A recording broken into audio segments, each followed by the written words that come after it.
You just have a seat there, Russell. The guy I was speaking with on whatever night that was Russ as well. Oh, yeah. And he took every number I had. Yeah, now they were doing some pretty thorough interviews that night. So. Yeah, absolutely. I was All right. glad to see it. I'm just going to move your gloves here. That's a little microphone, just to make sure there's nice and clear. As you can see here, everything in this room is videotaped and audio taped. Check. You ever been interviewed by the police in a room like this before? I Or? have never been interviewed like this. Oh, no? Okay. No. Let's get this set up there. I guess the closest interview by NIS for top secret clearance. Oh, yeah? All right. Well, again, Russell, I appreciate you coming in. An investigation like this, I mean, I'm sure you can appreciate it's been big news, especially down Belleville way. And, you know, obviously our approach to cases like this is that we don't give up on somebody being alive until we get evidence that they're not. So because of that, we're treating Jessica's case as an emergent situation, obviously. Yeah. So we're fast forwarding things that we might normally take our time with. And that's why we're here on a Sunday afternoon. Sure. So again, I appreciate it. Okay. We're going to do a pretty thorough interview today. Okay. And the reason for that is because the last thing we want is to be calling people back again and again and again. Okay. So what we're going to do is we're going to go over a number of things, and I'm going to explain what all those are to you. Okay. I'm a big coffee guy. I don't know if you're a coffee guy or I am not, a but I coffee didn't guy, want to drink actually, in front of you. So No, I appreciate that. all right, go ahead. I could definitely, are they black? Yeah, they're just black with sugar. I could definitely I just started my so I probably have it a little bit. Started your what, sorry? Gum, just Oh, first okay. piece of gum. Well, there's napkins there if you want to toss it or whatever. I appreciate that. All right, and again, like I said, this interview is going to be very thorough.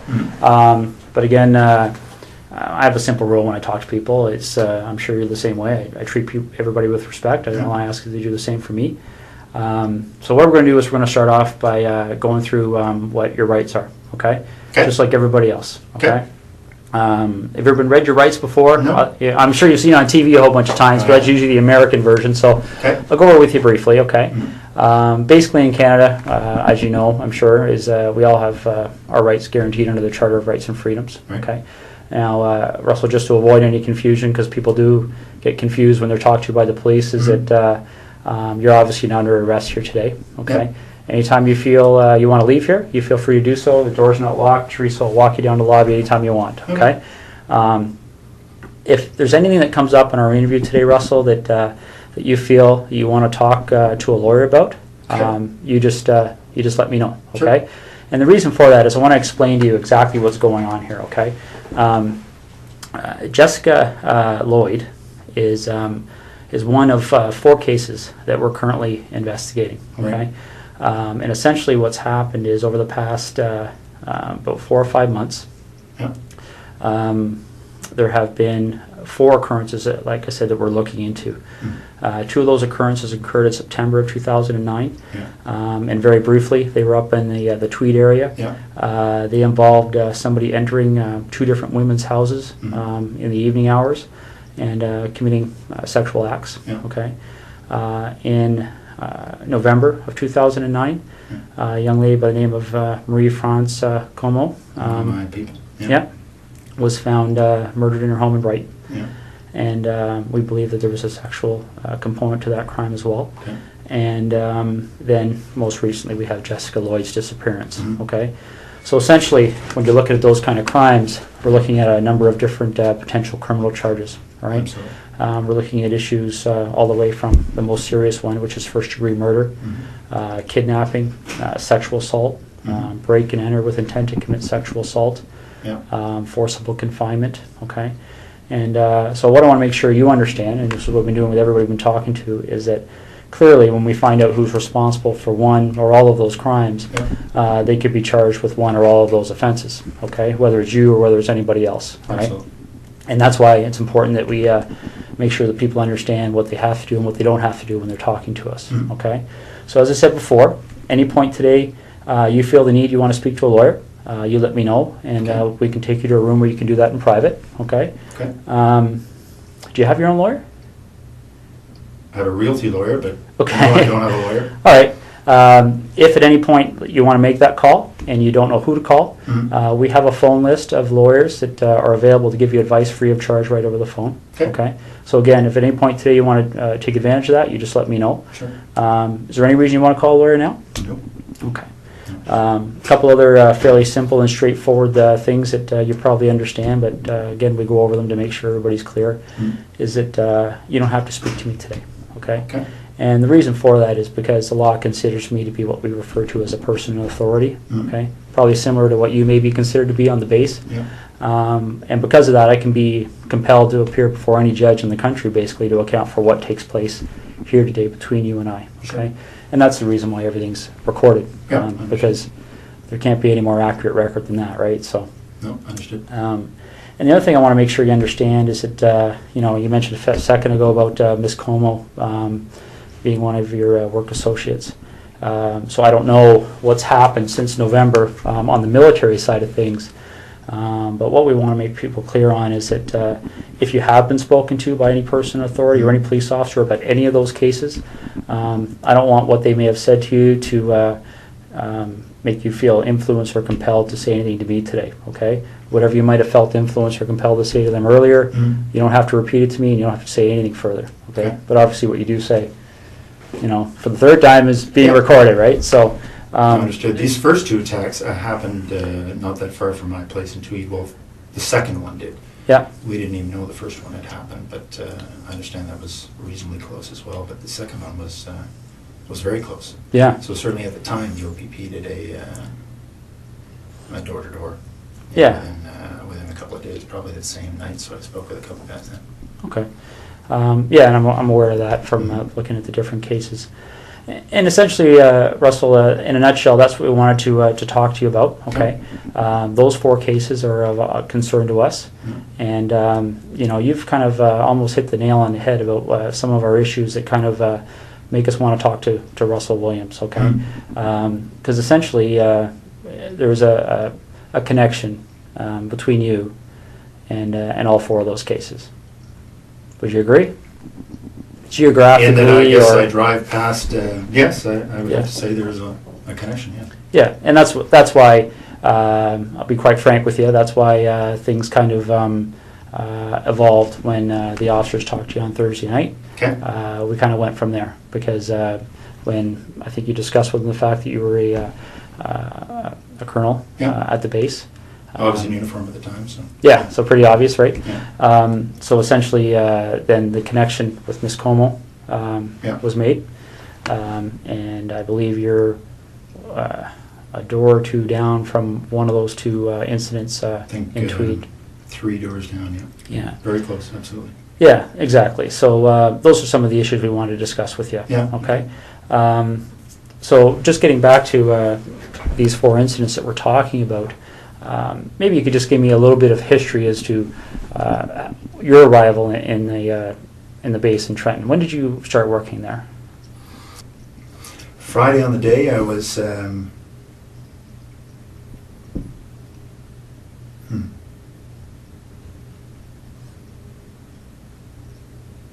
Friday on the day I was at home most of the time. Most of the day I had a sort of a stomach flu. Okay. In Ottawa or Tweed? In Tweed. In Tweed? Okay. Yeah. So we backtrack then. So all day Friday, you're at home. Yep. And then what time do you leave to go to the base to sleep there on the Friday night?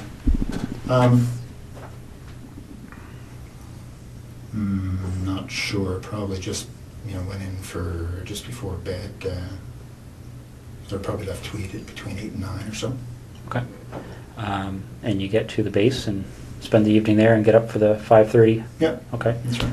So we backtrack from there. When did you arrive at your home at the cottage? I don't want to get confused between your home in Ottawa and the home in Tweed. So, no, I had been in Tweed all week. Yeah. The week prior now. Yeah, I think that's the case. Was in Tweed all week. Flew Saturday. Headed to Ottawa Saturday night. Okay. So if you didn't have the stomach flu on the Friday, what was your I think it was 7 schedule that or day? 8, really. Okay. What would have been my schedule? Just a standard schedule in the office. Okay. So, office brief in the morning, couple of meetings. I can't remember what the specifics were going to be. Okay, so Thursday night you slept at Tweed, or you? Yep. All right. And what did you do Thursday during the day? Thursday during the day I was at the base again. I think it was a fairly standard day. I can't recall exactly, but yeah, nothing. I was not flying, so I was at the base. So I would have gone in early in the morning, back in the evening again. Okay. Do you remember what time you left the base that night?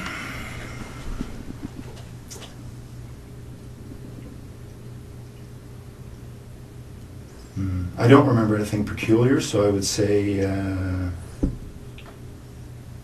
don't know, probably 7 to 9, somewhere in that range. Okay.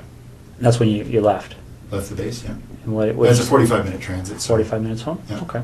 Okay. Now, I'm not going to walk you through November, but I'm going to take you to a date that's probably pretty fresh in your mind, the day that Marie-France coma. Yeah. Do you remember how you found out? I do. Yeah, I was sent an email. Well, as soon as the ops staff and the base learned, they told me. Okay. So I got an email. I can't remember if it was late at night, early in the morning. It was certainly. I saw it. I want to say first thing in the morning because I had just come back from Ottawa. I was in Ottawa for a set of meetings on one of the days. I can't remember what day of the week we're talking about, but yeah. No, I mean, obviously when your people gets killed, it gets your attention. So. Absolutely. Yeah, I very much remember that coming in. And how did you know Marie-France coma? I'd only met her once. She was on a crew I was on just after I got to the base. Okay.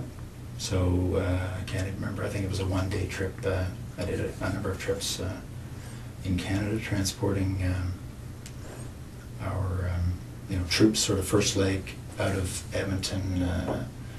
We tend to hopscotch them across until they get into theatre. So anyway, I can't remember which trip it was, but we did a number of them out to Edmonton just to pick up the troops, bring them to Trenton, and then put a fresh crew on, and because we'd fly out and back in the same day, so pushing the edge of that, and fresh crew on, and they'd continue on after a couple-hour delay.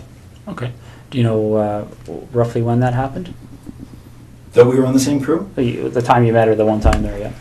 It was soon after I got to the base, so I don't remember exactly, but I would say in the first couple of months, so August, September. Okay. Yeah. Now, you got that email notifying you that something had happened. Yeah. Do you have any kind of a clear recollection as to how your schedule was going that week? Well, I can't remember what day that the message came in. Just a second. No,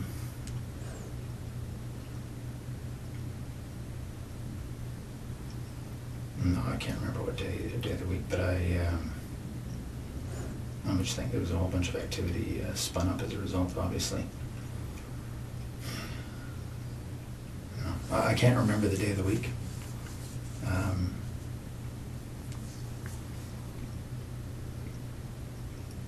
I'm just trying to think through the news reports I read. No, I'm sorry, I can't remember what day that was, but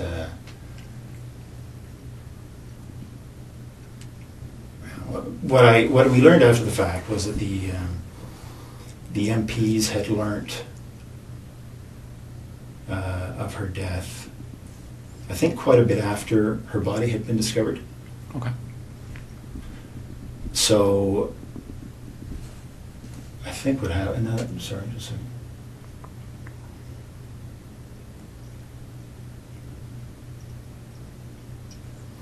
Okay. So I think, if I remember correctly, the MPs learned late that evening. Can't remember when, obviously, her body was discovered. It was probably in the news reports. But so they learned, and then they passed it to ops, so they immediately passed it to me. Okay. The MPs work for the wing operations officer, so they go through their chain of command, and then as soon as the duty watch officer had that information, she advised me. Okay. So again, that along particular with, week. along with some others.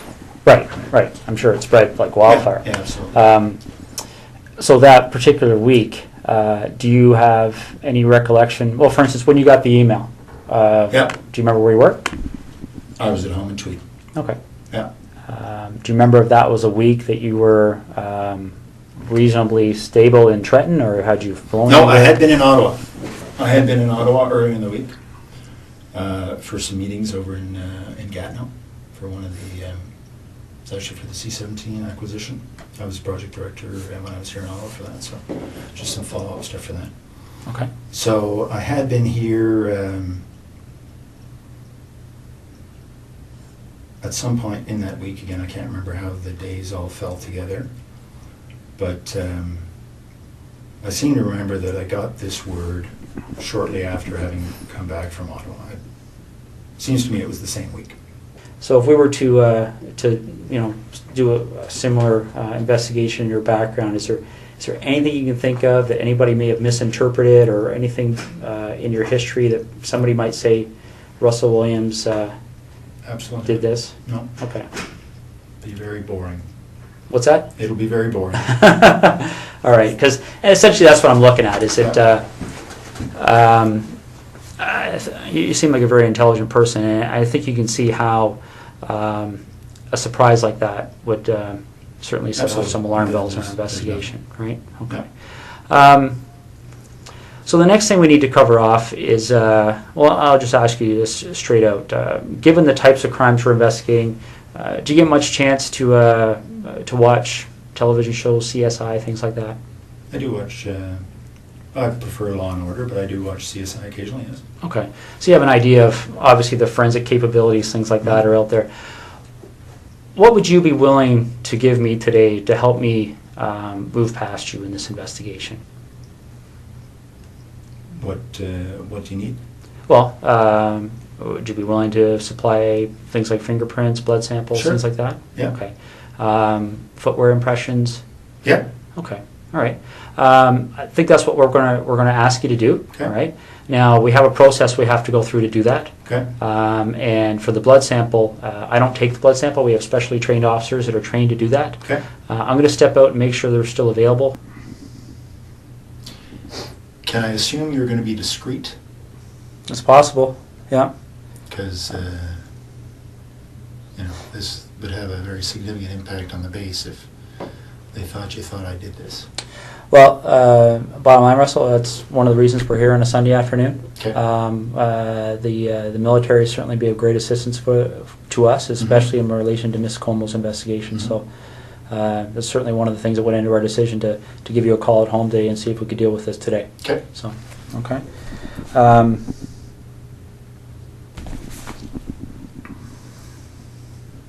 Because it's tough to undo the rumor mill once it gets started.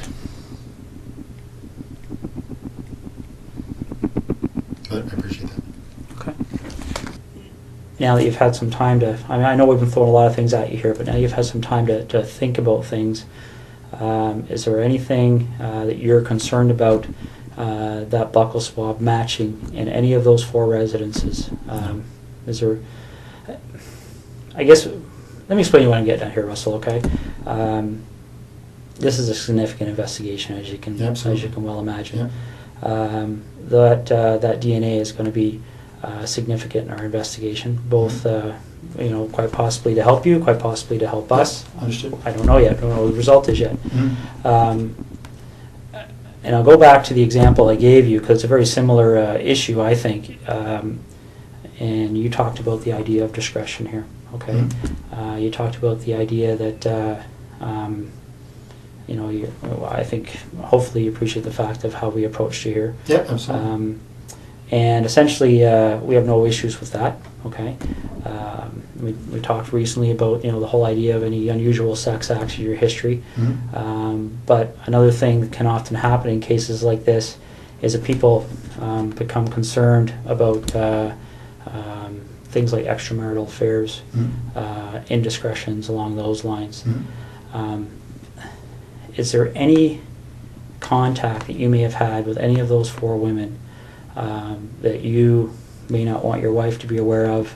Anything like that that we should know about to try and explain why if your DNA is found, it would help us understand why it may be there. Absolutely not. Okay. Can you think of any reason why we would find your DNA in any of those residences? Let's focus on, well, for instance, house, I believe. Let me just check the name there, make sure I've got the right address. Talking about the house that was just a couple of doors down from you there in Tweed. A couple of doors down was Lori. I don't know her last name. I don't know. Mazzacati? I don't even know what her last name is, but there's the woman down the road, 3 doors down. Yep. Her name is Lori. I don't know her last name. All right, let me just make sure we're on the same page here.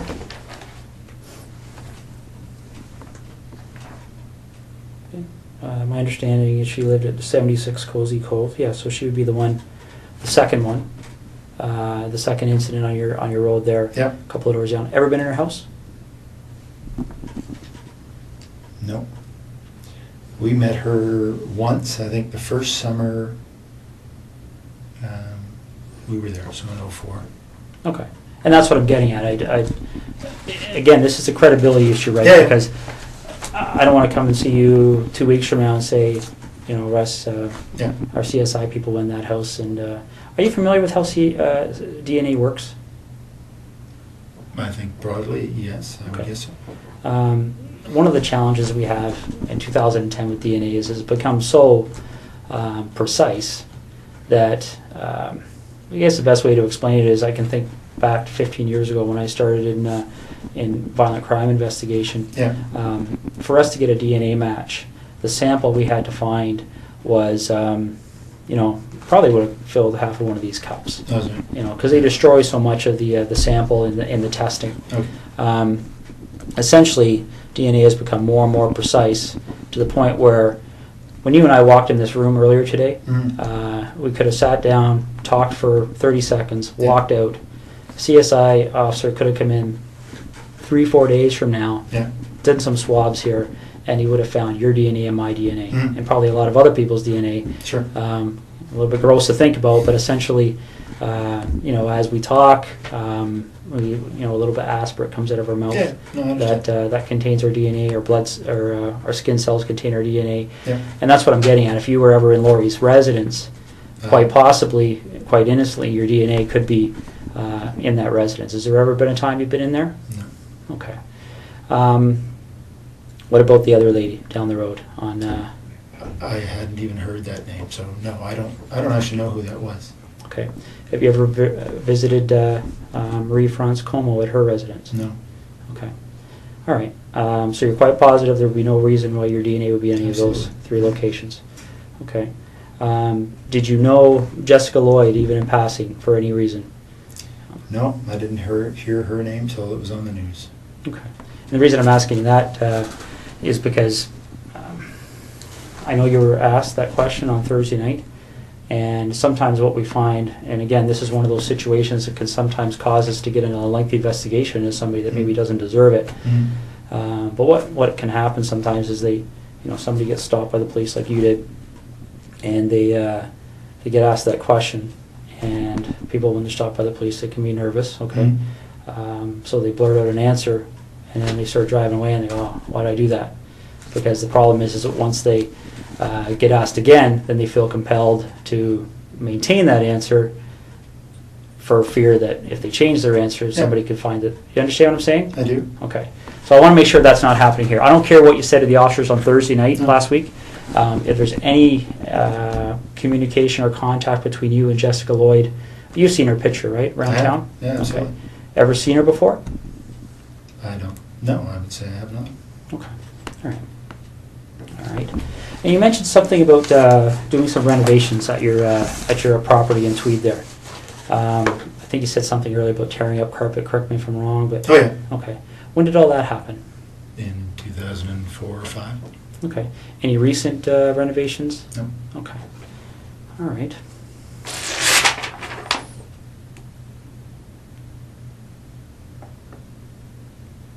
Just want to make sure I'm covering all the bases here. Okay.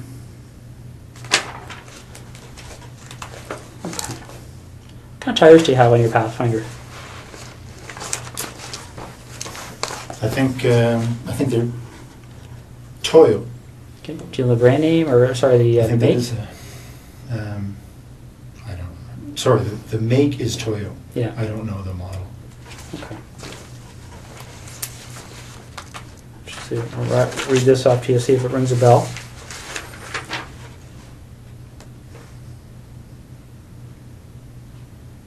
Ever heard of, does Toyo Open Country HTS That sounds make any right. sense? Yeah. Okay. When did you have those tires put on your Pathfinder? Well, it's the second version we've had of them, so I think it might have been this past fall. They replaced other ones we'd had on the same.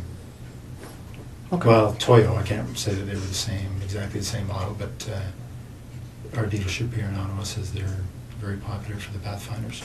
Okay. And they were good. They lasted a long time. All right. I've had to.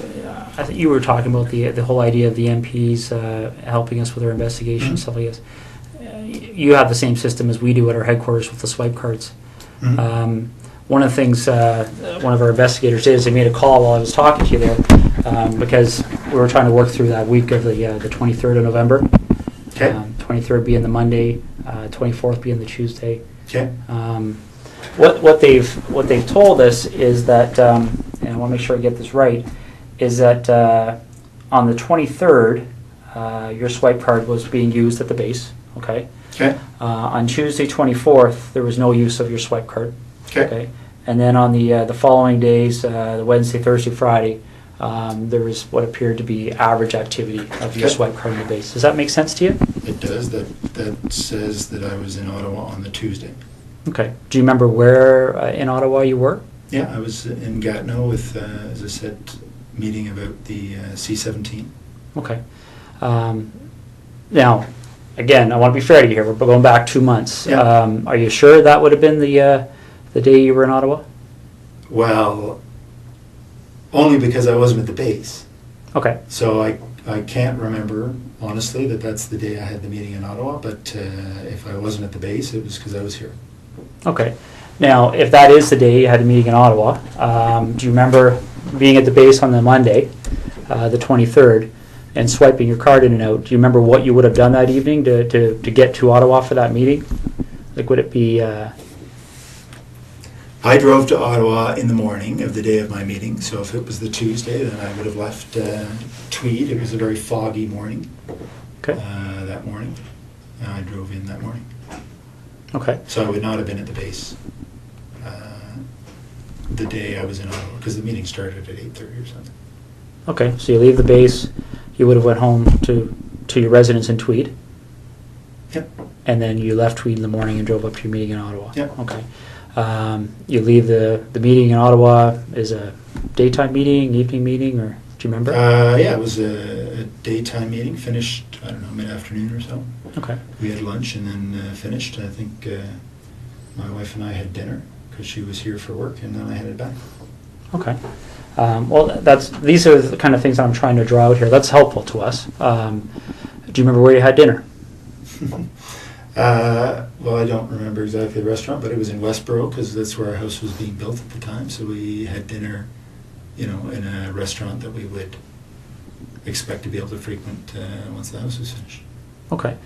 Remember how you paid? One of us would have paid by MasterCard. Yeah. Okay. Are you sure about that, or? Pretty sure. That's normally how we Okay. we pay for meals. All right. Can't remember if it was me or my wife that paid, but one of us. Okay. And do you remember which restaurant it was again? No. Okay. All right. And you see where I'm getting at, right? I mean, that can be very helpful for us because if we can track that issue, right? Yeah. We can put somebody paying for a meal at a location. Well, with a I was credit card. meeting with 15 people or so that day. So Okay. And what time did the meeting end? I would say between 3 and 4. Okay. And are you sure that that's the same day you went out with your wife? Well, I think so. Yeah, because she was here, and I think that was the day we went to this restaurant in Westboro. Yes. Okay. You finished dinner, and do you remember what you did that evening? I would have driven back to Tweed. Okay. And you would have... Now, again, I know we're talking 2 months ago here, but do you Yeah. remember specifically having dinner and then driving back to Tweed, or do you remember, are you just guessing here? No, I'm not really guessing. I mean, I believe that this night at this restaurant was following the meetings in Ottawa. Mm-hmm. And I, kissed my wife goodbye and headed back to Tweed to go to work the next day. Okay. All right. The tires that you have on your truck, right? The reason I asked you about that is there any time? I mean, you recall where you were stopped by the officers there? Yes. Okay. Did they explain to you what the significance of Said the that was her location? house. That was her house. Yeah. Okay. So you remember that location? Yep. Do you remember what the crossroad was, or? I don't think there was a crossroad. It's sort of just on the south end of 37. Okay. When you get stopped at that location, has there been a time in the recent 1 or 2 weeks that your vehicle has left that road for any reason whatsoever? Have you driven into a field with your vehicle at all, for any reason you can think of? No. Okay. Because I want you to rack your brain here. This is important. So, Yeah. is there anything you can remember doing that would have caused you to drive off the road No. at that section of roadway? No, that's my early. That's the early part of the highway, and just head north. It's about 30 minutes from there to, probably 20 from there to my house. Okay. Would it surprise you to know that when the CSI officers were looking around her property, that they identified a set of tire tracks to the north of her property? Looks as if the vehicle left the road Mm-hmm. and drove along the north tree line of Jessica Lloyd's property. Okay. Okay. They took, they examined those tire tracks, Mm-hmm. and they have contacts in the tire business. Obviously, tire tracks are a major source of evidence for us. Sure. Shortly after this investigation started, they identified those tires as the same tires on your Pathfinder. Really? Yeah.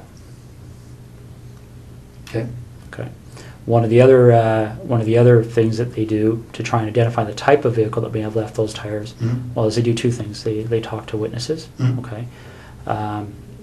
There was a female police officer that actually drove by that location that evening Mm-hmm. and recalls seeing an SUV type vehicle in the field to the north of Jessica Lloyd's house, consistent with a Pathfinder. Okay. Could maybe consistent with other things, but consistent with a Yeah. Pathfinder.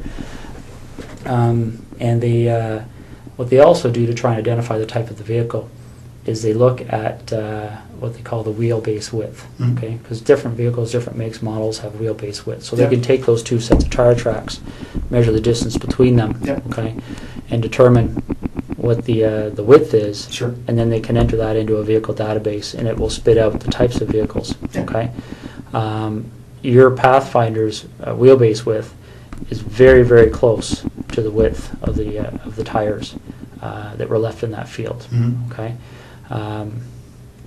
do you have any recollection at all of being off that road? I was not off the road, no. Okay, all right. Russell, is there anything you can think of? Let's go talk about Marie-France Como for a minute, okay? Mm-hmm. Is there any reason at all you can think of that during our investigation, obviously we're searching computers, things like Blackberries, right? Mhm. Electronic devices, looking through houses for things that are in handwriting, written notes, diaries, things like that. Mm-hmm. Now, I'm not at liberty to tell you what the content was, but is there any reason at all you can think of why Marie-France Como would have specifically referenced you in some of her writings? Not at all. No? No, absolutely not. Okay. Is there anything that she ever said to you that led you to believe that there might be something more than a passing interest with her towards you? Not at all. No, we spent, one flight together talking. I'd go back occasionally and talk. No, if that's the case, that's very surprising. Okay. All right. You have any questions for me right now? No. Okay. I'm just going to step out and see how things are going, okay? Okay. I mean, it is a Sunday, but there's probably 60, 70 people working on this file, so there's a lot of things happening. Sure. So let me go out and see what's happening, and then I'll come back in and we'll hopefully continue, okay? Okay. I told you when I came in here that I'm going to treat you with respect, and I've asked you to do the same for me. We talked about the whole idea of how we've approached you here, okay? The trying to be as discreet as possible, okay? But the problem is, Russell, is every time I walk out of this room, there's another issue that comes up, okay? And it's not issues that point away from you, it's issues that point at you, okay? And I want you to see what I mean, all right? This is the footwear impression of the person who approached the rear of Jessica Lloyd's house on the evening of the 28th and 29th of January. Yeah. Okay? All right? Now, I want you to keep in mind that this is slightly smaller, okay, in scale.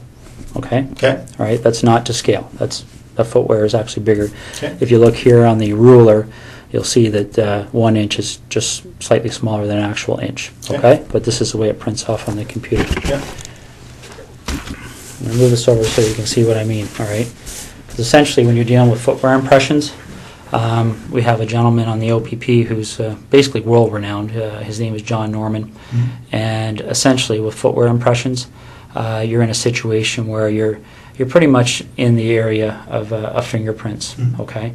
And essentially what we're talking about here is, especially when you start adding in other pieces of information that support an investigative position, okay? This is a photocopy of the boot that you took off your foot just a little while ago, okay? Now, I'm not an expert in footwear impressions, so I rely on the experts. Footwear impressions are very much like fingerprint comparisons, okay? You take a look at this print, and again, this is one print. This person walked through, there's several different prints to compare. So we're going to get features off of one print to compare, features off another print to compare. Yeah. These are identical.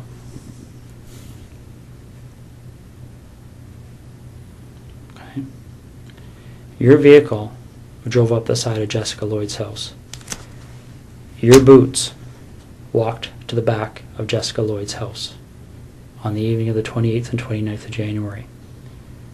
Okay. You want discretion. We need to have some honesty, okay? Because this is getting out of control really fast, Russell. Okay, really, really fast.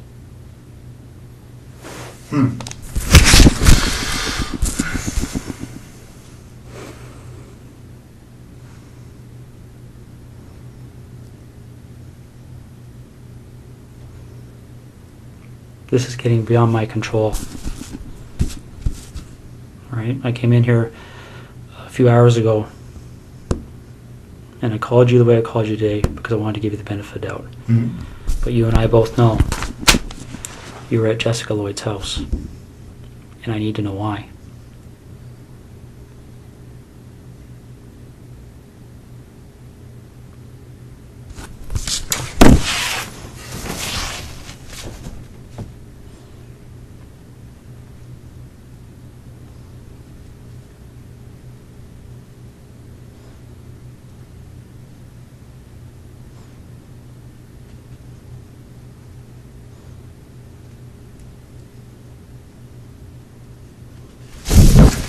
I don't know what to say.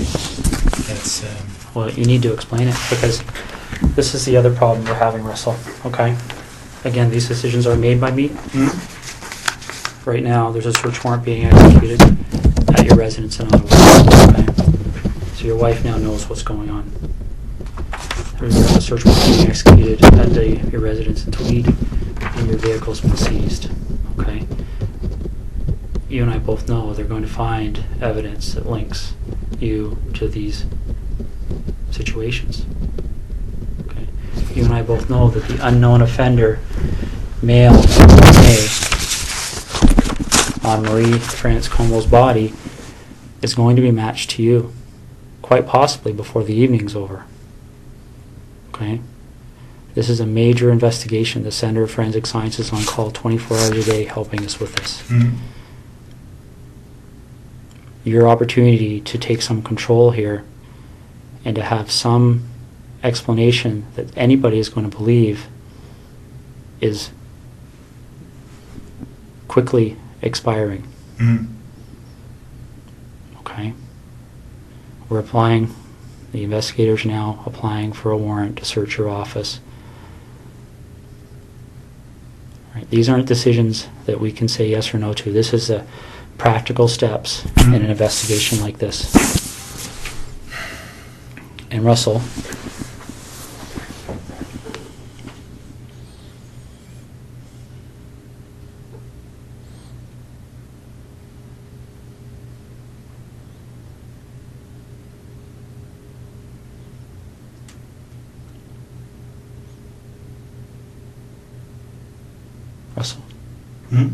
listen to me for a second, okay? When that evidence comes in, when that DNA match, when that phone rings and somebody knocks on this door, your credibility is gone, okay? Because this is how credibility works, all right? And I know you're an intelligent person and you probably don't need to hear this explanation, but I also know your mind's racing right now, okay? Because I've sat across a lot of people in your position over the years, okay? The bottom line is that as soon as we get that piece of evidence that solidifies it, DNA, okay? As soon as the expert in footwear impressions, the expert in tire impressions, calls and says, yes, I've examined those and they're a match, it's all over. Because as soon as that happens, where's your credibility? Where's your believability? You're just another, and again, don't take this wrong, okay? But you can see if you step outside this room in your mind and imagine how people are going to view you, okay? If the truth comes out after the clear evidence is presented to you, when you finally go, okay, I'm screwed now, what are we going to do?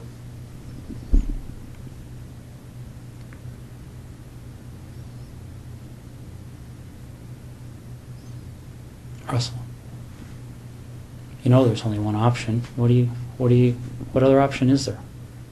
What's the option? Well, I don't think you want the cold-blooded psychopath option. I might be wrong. Okay, because don't get me wrong, I've met guys who actually kind of enjoyed the notoriety, got off on it, got off on having that label. Bernardo being one of them. I don't see that in you. If I saw that in you, I wouldn't be back in here talking to you, quite frankly.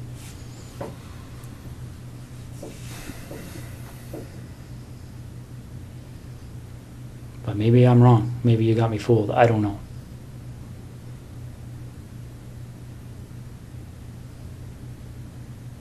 This is over. And it can have a bad ending where Jessica's parents continue to wonder where her daughter's lying.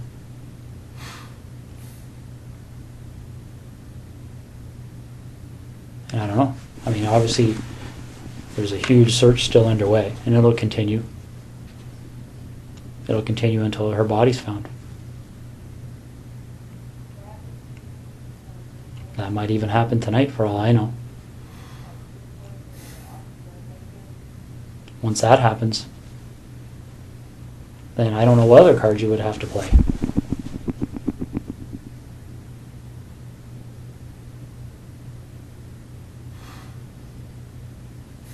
What are we going to do?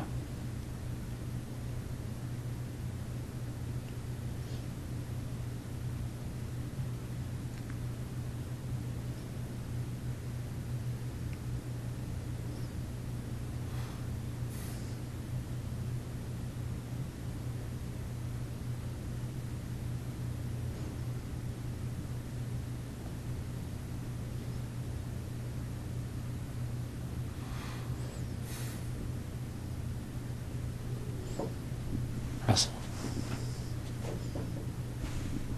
what are we going to do?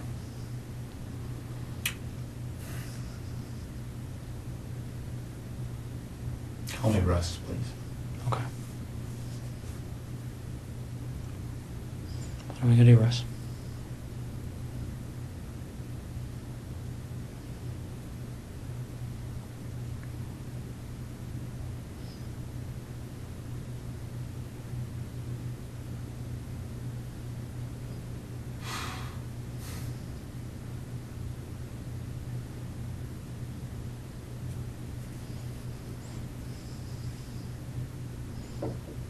Is Jessica somewhere we can find her easily?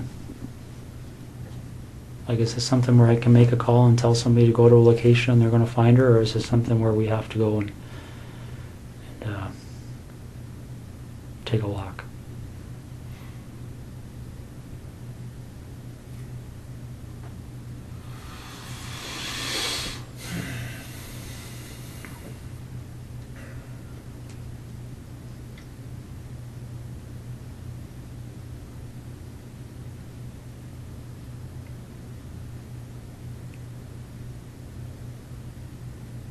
Which direction are we heading in here?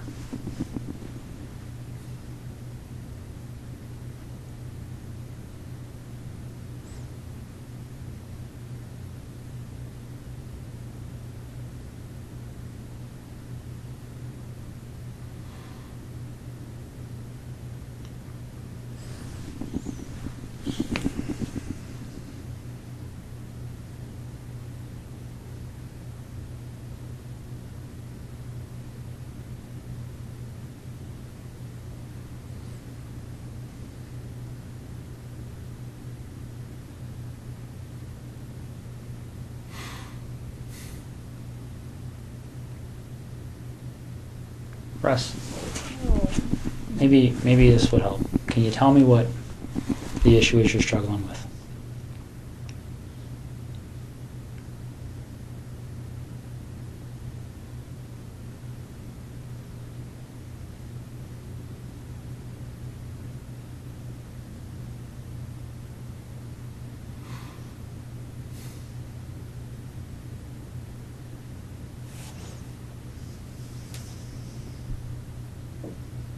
What's the issue you're struggling with?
It's hard to believe this is happening. Why is that?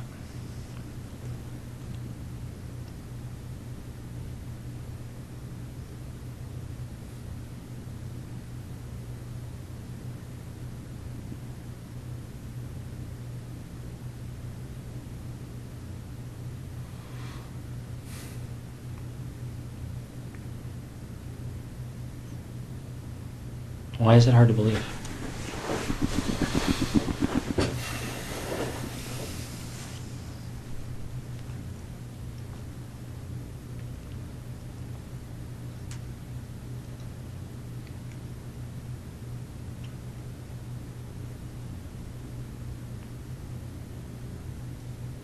It's just hard to believe.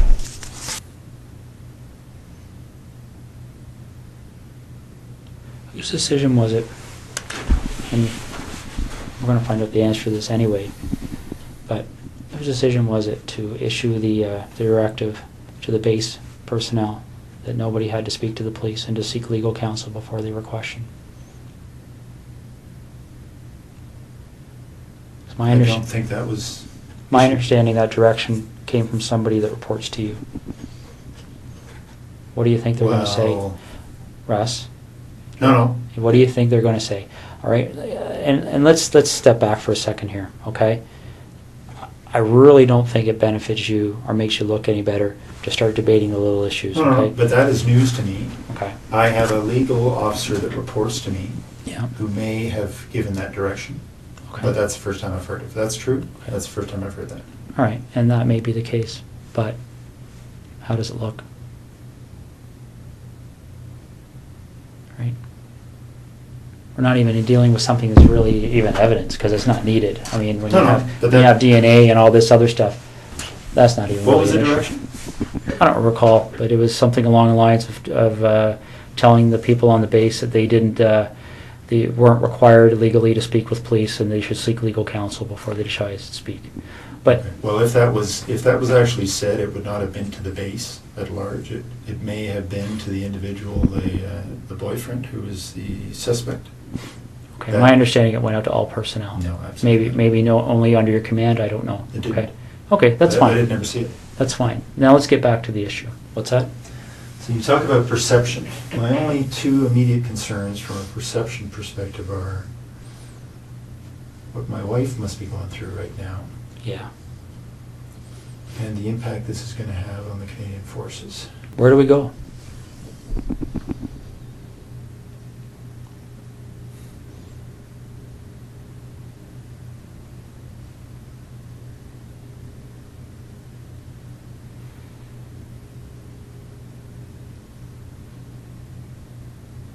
Russ, is there anything you want from me?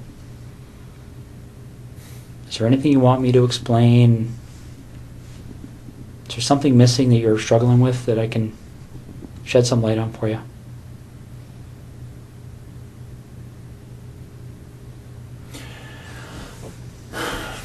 I'm struggling with how upset my wife is right now.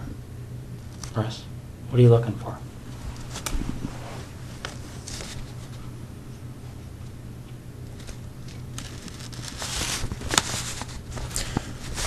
I'm concerned that they're tearing apart my wife's brand new house.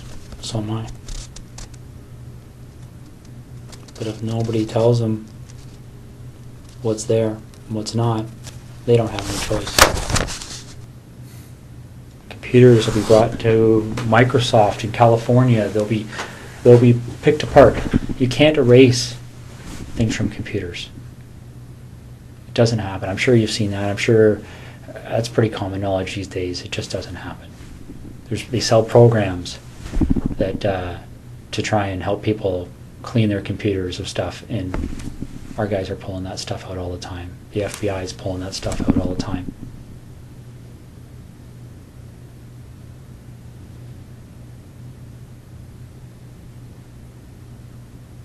This investigation will end up costing no less than $10 million. Easy. And they will say no to nothing.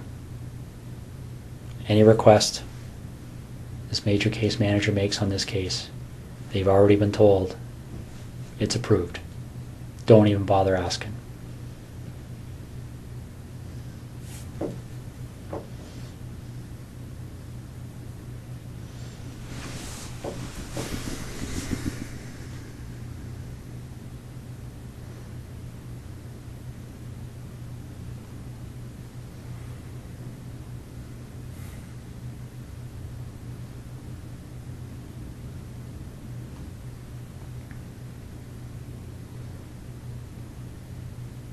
So what am I doing, Russ? I put my best foot forward here for you, bud.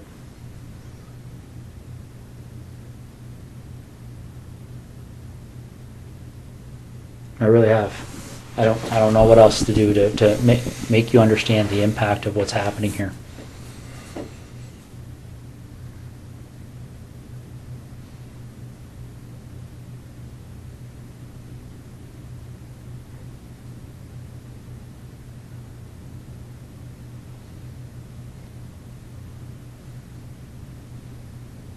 Do we talk? I want to minimize the impact on my wife. So do I.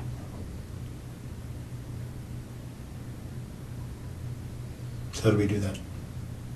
Well, we start by telling the truth.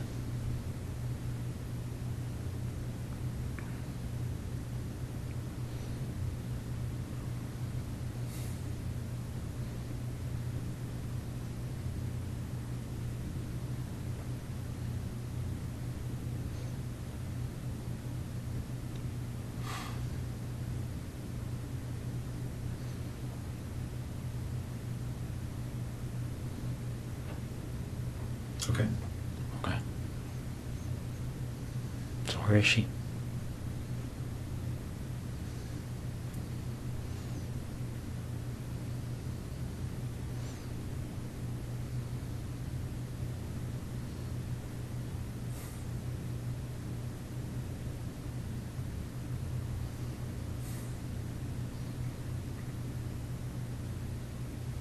Get a map. Is she close to where she lives? I've got maps of that general area.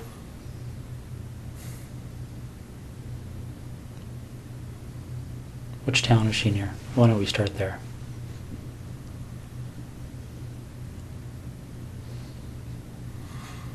I'm not sure if you give me a map of that covers Calabar down to the highway and over to Tweed and south, I'll show you. Let me see what I got here. I might have something. Is she inside, outside?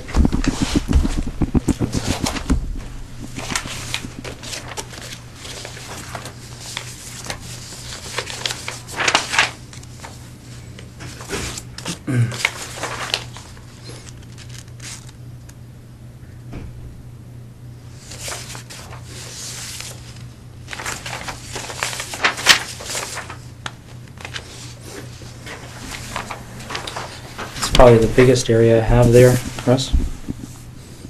Yeah, you need more. You need a real map. So where am I going on here to get to her? In this block here. Okay. So you're pointing to... a detailed map of that area, and I'll show you where she is.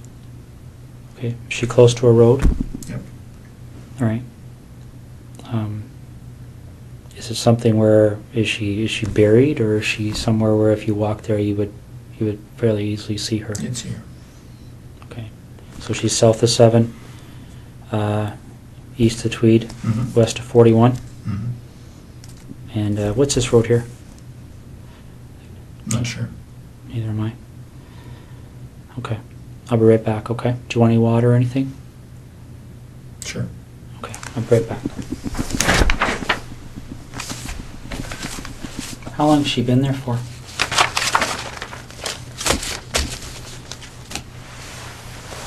A little over a week.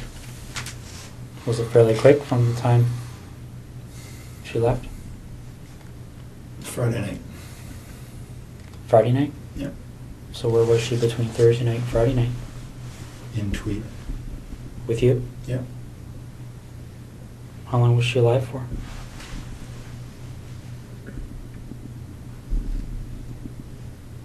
Almost 24 hours, not quite. Okay. Russ? You're doing the right thing here. Okay. Well, again, my interest is in making my wife's life a little easier. And Okay. with her family as well. Well, we share that But interest. there's no, your time in Ottawa is wasted, really. I'll tell you where the membership cards are. Where are they? They're in the house there, but In Ottawa? yeah. Whereabouts? Some in the camera bag, which they would have found in my office. Mm-hmm. And when you walk into the office on the left side, there's a desk of drawers, set Okay. of drawers, like a filing cabinet, wooden, IKEA. In one of the top 2 drawers, and there's a plastic divider, Yeah. and there's inside there are 2 memory cards, Okay. which are blank, but I'm sure they can be And whose images are on those cards? well, I've erased them, but I expect You'll be able to draw images of Jessica and I. What about Marie?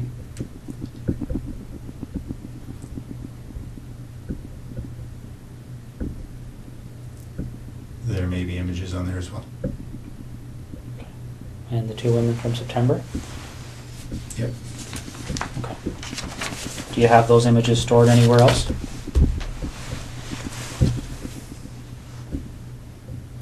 Yeah, there are 2 hard drives in the house in Ottawa. I can draw you a little picture if you like. Sure. Do you want to do that now while I'm Sure. getting them out? Okay.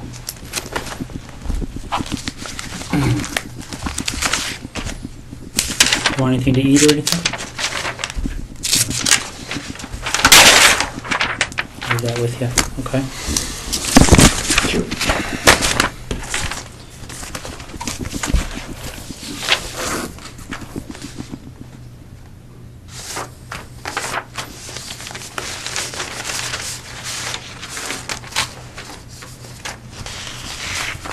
But I do want to talk to you, Jim. That's the plan. Okay.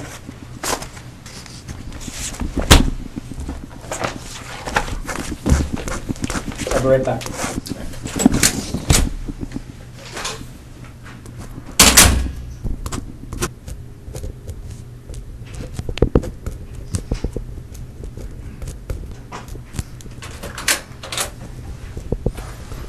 How you make it up there? Thank you. How you making out? All right.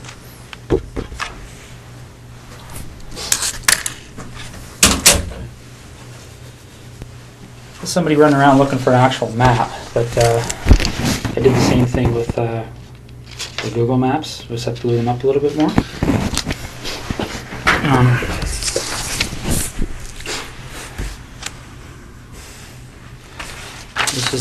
This is the biggest of the area. Well, this might have better parameters for you. Here's Tweed.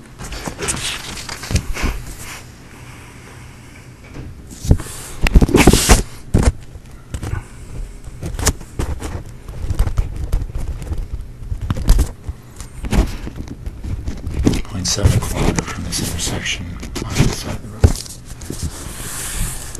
And what road is that? Cary?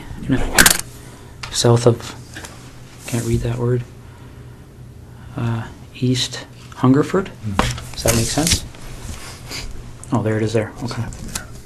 How far off the road is she? 40 feet. Is she covered with anything? She's wrapped up. In She's what? on the surface. Just a gray something or other cover. Okay. Barry, the obvious question I'm going to have for you is, when they go there, and they'll be there shortly, they're going to find her? Oh, yeah. Okay. I'll be right back. You look like you want to say something. Just that this place, my wife, it's been a dream for the better part of a year, so I'm keen to get them what they need and so they can leave her alone.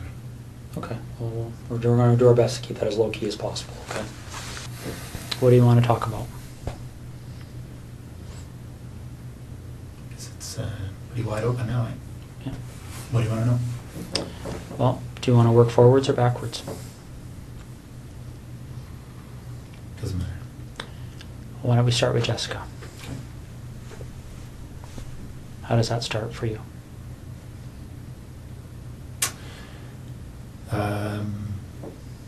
I saw her in her house on her treadmill. Wednesday night, I guess.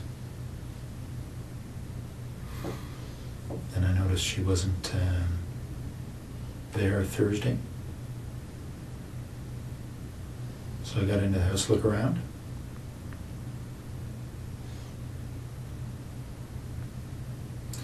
Then, and they left. Noticed she'd come home. So I went back in. Through the back patio door. while she was sleeping.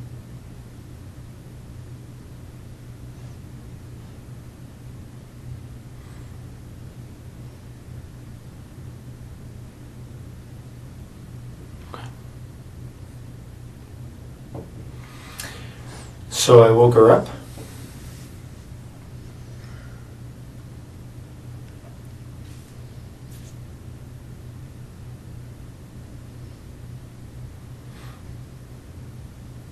Didn't hit her. She only hit her once. Friday night.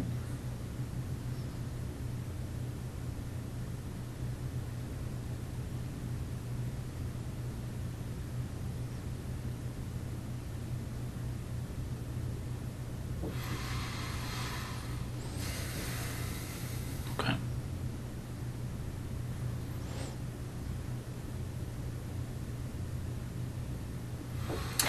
Well, so I raped her in her house, and then I took her to the car and took her to Tweed.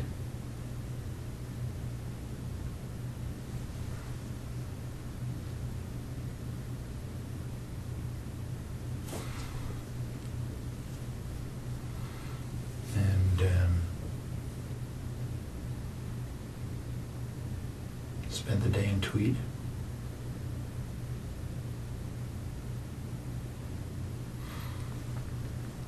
And then I hit her as we were walking. She thought we were leaving.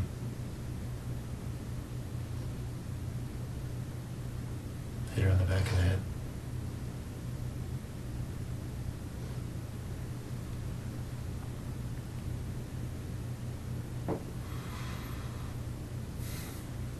Okay.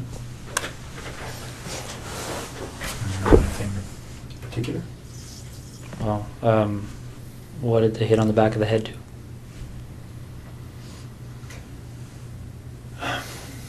Well, I was surprised that her skull gave way. She was there and immediately unconscious. I strangled her. Okay. What did you hit her with? Flashlight. Okay. In the house or outside the house? In the house. Yeah, they'll find signs of that. Where in the house did this happen? In the main portion, just in front of the fireplace. What do you mean they'll find signs of it? Oh, there was quite a bit of blood. I hadn't expected. I'd expected to knock her out. But obviously generated a lot of blood. What did she bleed onto? The floor. It's just tile floor. Okay. Did you clean it up or did you? I wiped it up. I know it'll be easily spotted. What makes you think that? Like, if I walked in that house right Well, now, would I see You it? wouldn't see it, not at all, but, you know, the right signs will show it, I'm sure. Okay. So when that happened, did she have clothes on or was she naked? Yeah, or? she was dressed. Okay. So when we find her, is she gonna have those clothes on too? Yeah. All right. Okay. Marie France Como.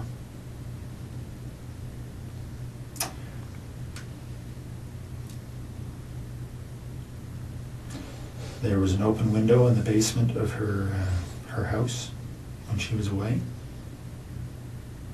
I went in there a couple of nights before she came home.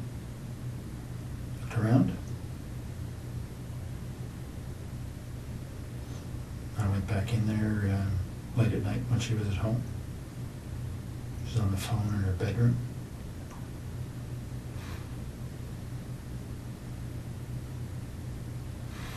She actually discovered me in the basement.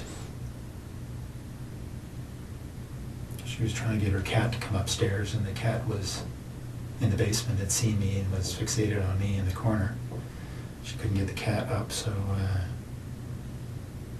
she came downstairs to try and get the cat, and I'm not sure why she came over to me. I guess the cat was staring at me, and she was wondering what the cat was staring at. The lights were on.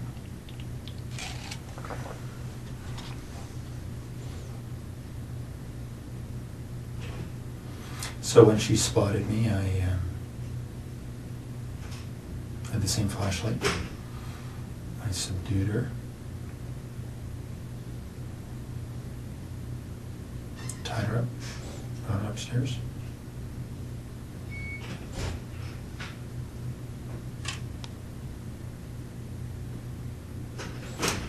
And strangled her later in the morning. Well, more suffocated her. Right. Some tape.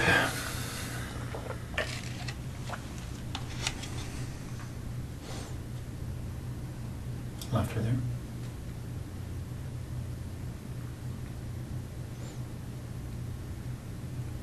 How did you subdue her? And when you say subdued her in the basement, what did you do? Well, I had the same flashlight, and you know, she saw me right away. So it was just I hit her a couple of times and around her head, try and knock her out. Didn't, but she was bleeding a little bit.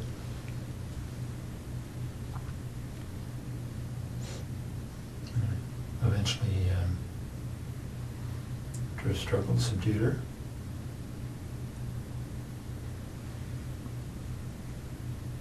Okay. Any blood from that struggle? Oh yeah. No, not a whole bunch, but a flashlight did break her skin a couple of times.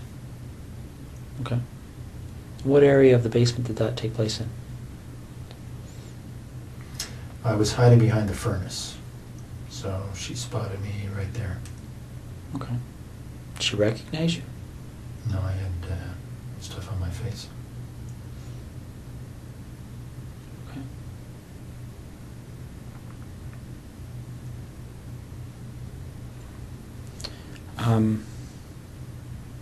So then you go upstairs, and you said she suffocated? Well, I suffocated her. I put tape on her. I put tape on her mouth, and then I put tape on her nose and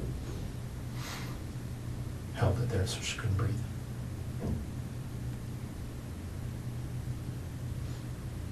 Okay. What kind of tape was it?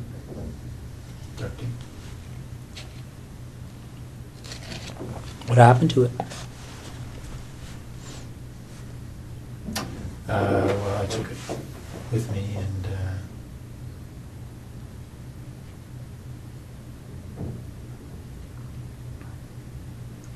can't remember what actually I did with that tape, but probably threw it in the garbage. Did you use tape for any other purposes?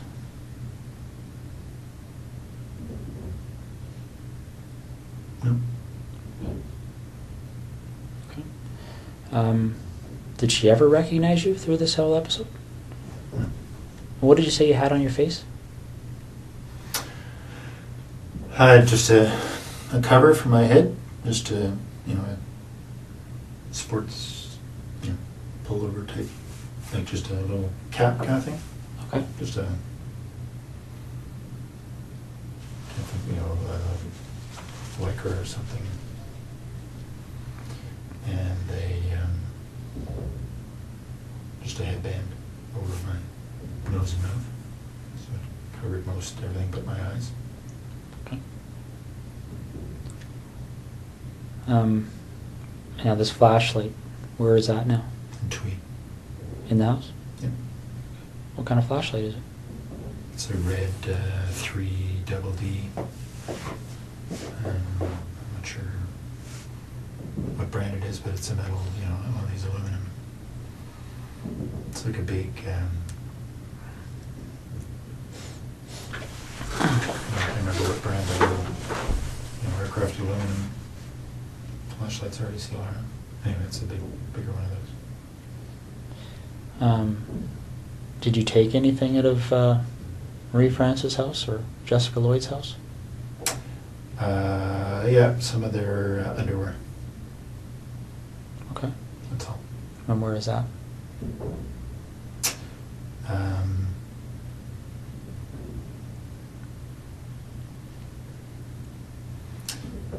It's in some boxes in the basement here in Ottawa, in that rec room. So we just moved in, so there are boxes everywhere. So on the same side as the furnace room, sort of in the back against the wall. Okay. What do the other boxes look like?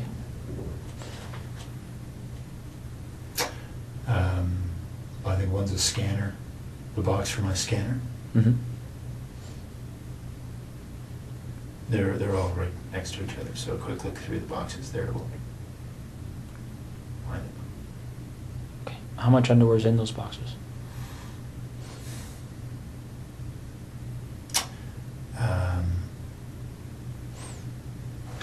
Probably 60 pieces or so total. All women's? Yeah, 60 pieces of theirs. Of whose? Of Jessica's and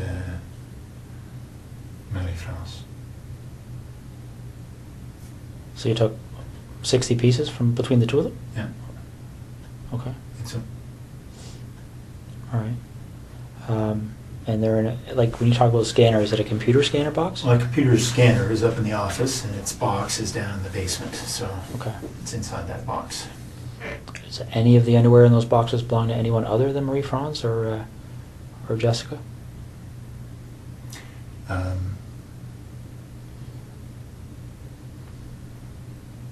Yeah, there's some from each of the other two women. Okay. Why don't we talk about those two women? Mhm. So the first one happened on the 16th, and I don't know why I can't recall their names, but the lady that was lived closer to you. No, Lori was closer to me. Okay. So the first one, Mhm. I had just spotted her from our boat, actually. I got into the house while she was asleep, noticed that she was alone.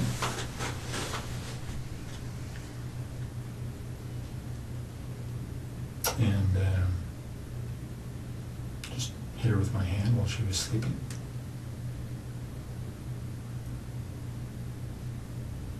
Subdued her. Mostly just my weight on top of her.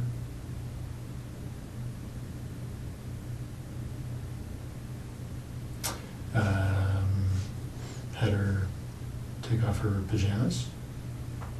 Took some pictures. Took some of her underwear and left.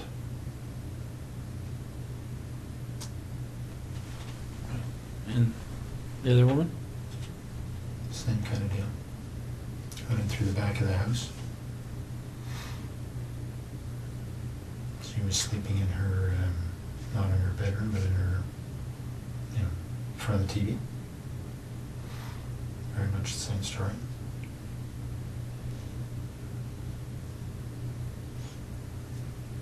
Anything different about that story?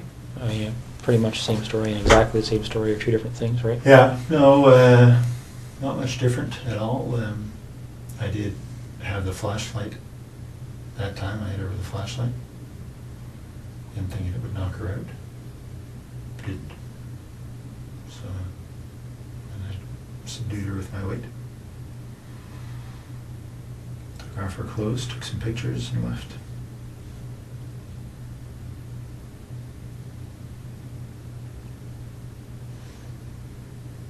Why do you think these things happen?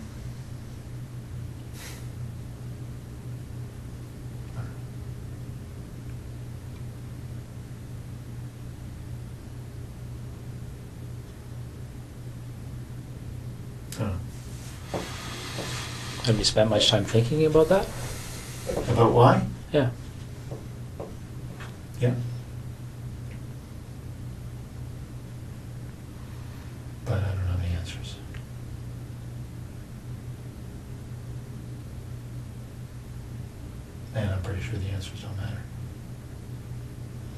Well, let me ask you this: did you like or dislike these women?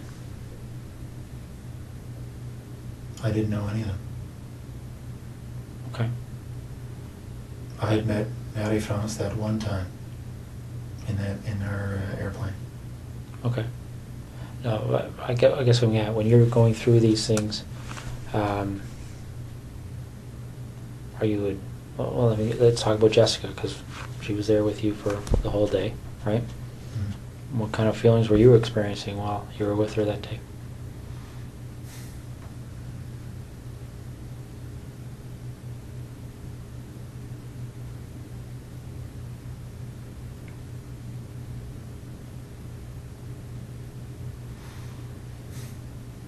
Oh, she was a very nice girl.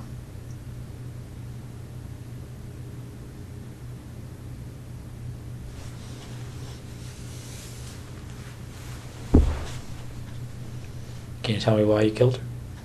Right? Do you know why you killed her? Well, I think I killed her because I knew that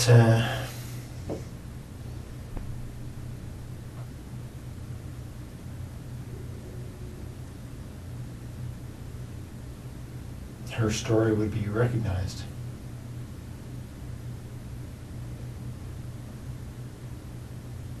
Her story would be recognized? How do you mean? Well, because she knew I was taking pictures. Mm-hmm.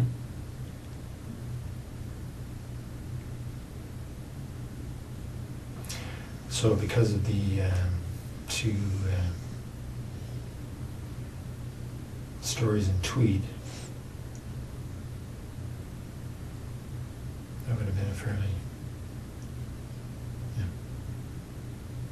been quite obvious. So if you didn't take pictures, what would you have done with her?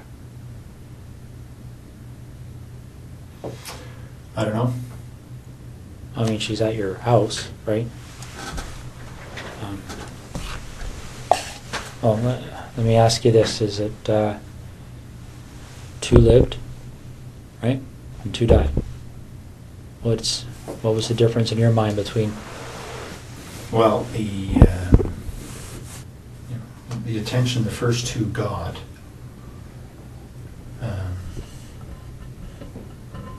was very much focused on, obviously, or for obvious reasons, the pictures I took.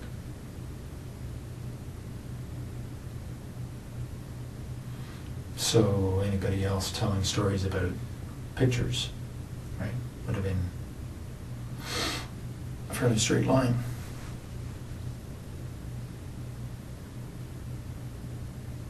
Okay, but when this thing happened with Marie France, did you believe that you were already a suspect for what happened in Tweed? No. So what were you concerned about? Well, because I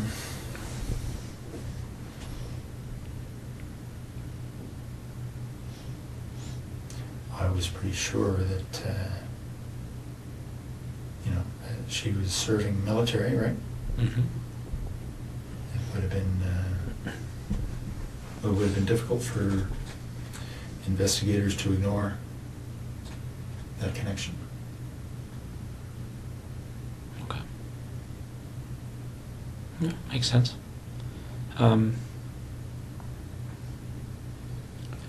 Let's go back to Jessica then, okay?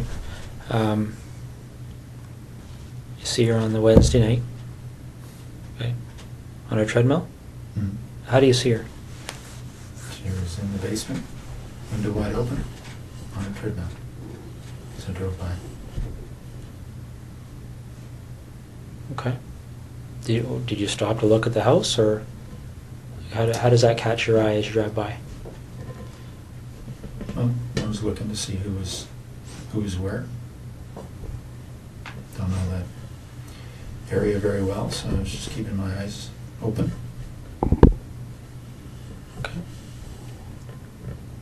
So you spot her on the Wednesday. Yeah. Do you just keep on going, or did you stop and take a closer look that No. night or anything? No? I kept going. Okay. and you went back on the Thursday night, right? Yep. So you go back on the Thursday night, and you went into the house before she came home?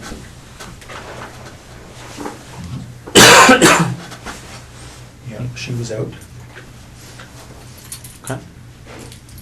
Done with those.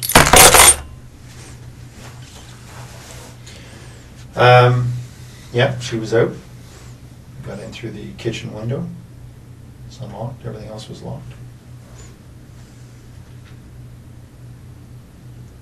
Okay. So you're in there doing what? Looking around to see who lived in the house. It was just her. Okay. And then what do you do?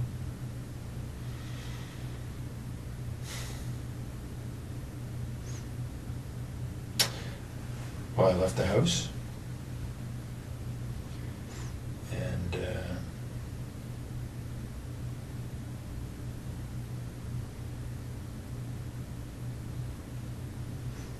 she came home. I hadn't been out of the house very long. So I watched for a little bit to see if she was alone. She was.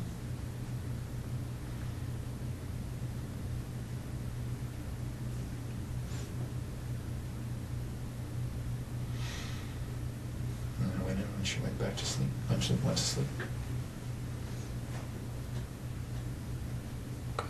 So you go in, she's sleeping, and what do you do?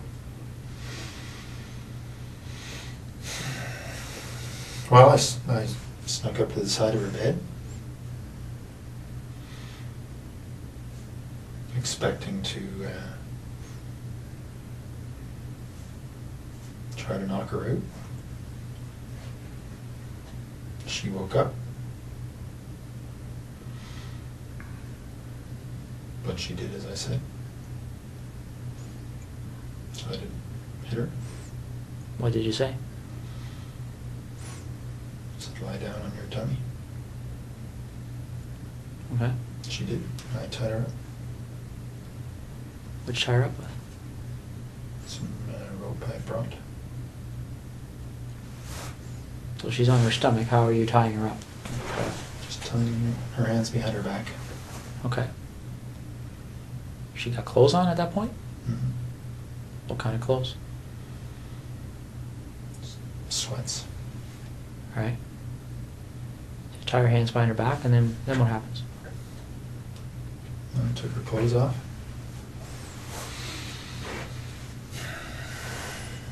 Okay.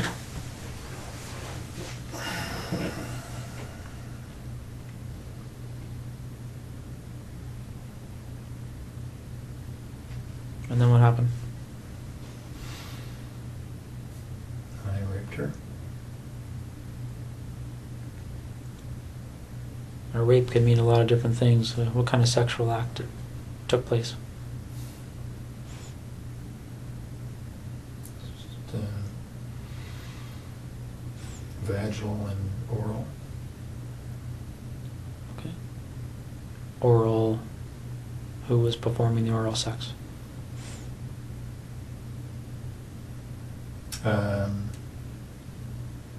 No, me on her and her on me. Okay. Any condoms used or anything like that? No. No. So and again, correct me if I'm wrong. Vaginal intercourse. Her performing oral sex on you, and you performing oral sex on her. Mm-hmm. Do you remember what order those things occurred in? Yeah. I started with the oral sex. Then I raped her.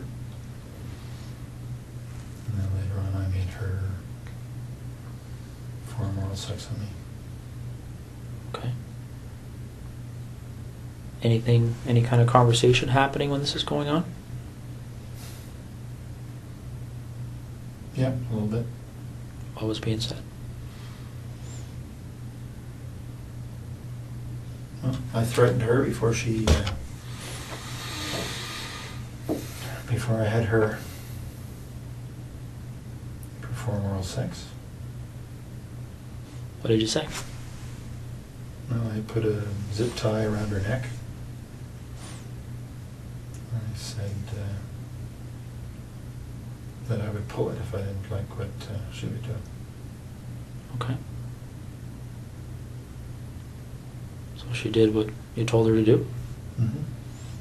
Any issues there? Any reason to pull it? No. So, do you remember if you ejaculated at that point?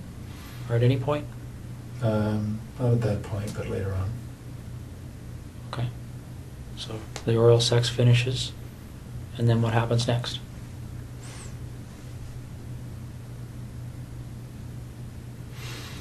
Well, I continued to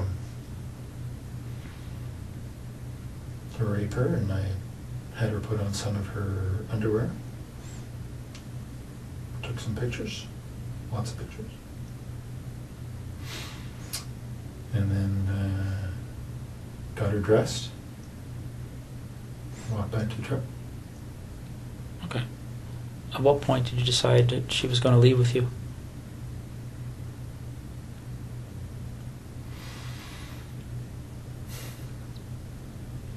I'm not sure. That wasn't necessarily always the plan. But at some point, I was there for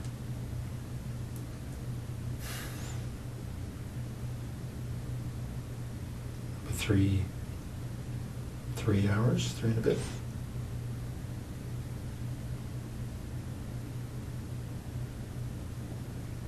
Okay. Do you remember the conversation about leaving? Was there any... Did she say anything about that, or what was she saying to you? She was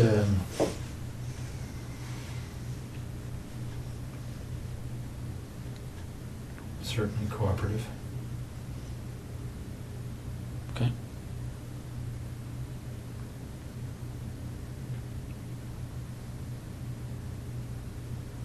A cooperative can mean a number of different things. Was she excited about leaving with you? I mean, I don't want to be sarcastic, but No, she just didn't put up too much of a fuss.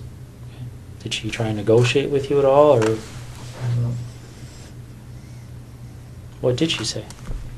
Well, I told her that I would let her go later on. Okay. So when you take her out of your house, is she still bound, or Yep, how is that done? just hands behind her back. Okay. What about her feet? Anything there? No, she was walking freely. Okay. Barefoot, or No, she had those brown suede shoes on that had been reported. okay. So where does she sit in your truck when you get to the truck?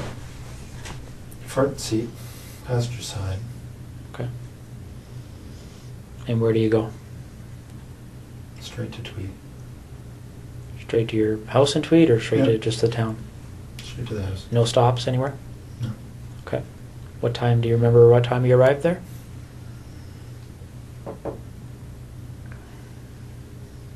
I don't exactly, but I'd say between 4:30 and 5:30.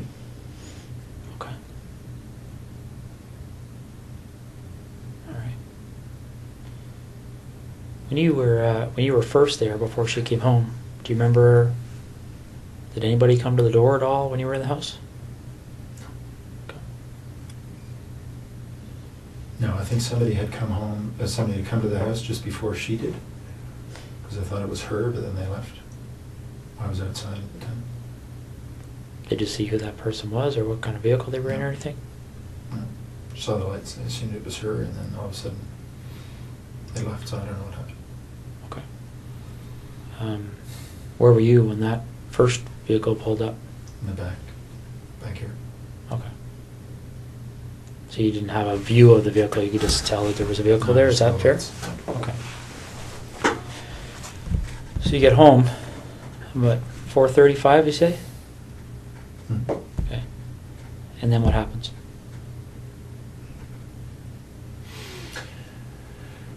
Well, she would go to the bathroom and get a quick shower, wash her. Then we went into my bedroom. And went to sleep a little bit. She was tied up. How was she tied up at that point? Hands behind her back. I put tape over her eyes from the beginning. So that's what she had. Okay. When they find her, is that tape going to be there, or was it ever removed?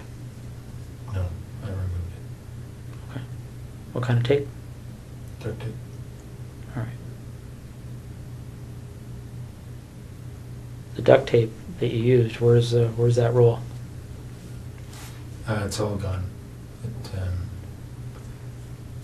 I used the rest of it to bind her body. So, by all gone, is it with the body now? Mhm. Okay. So you said, who went to sleep when you came home? You had a shower, or she had a shower? Well, we both got in. I washed her off after she'd been to the bathroom. We both went to sleep. But she was tied up and I tied the rope. So I could fall asleep a little bit and she could move without waking me up. Okay, I'm trying to picture how that would be. So the rope's tied to what on her?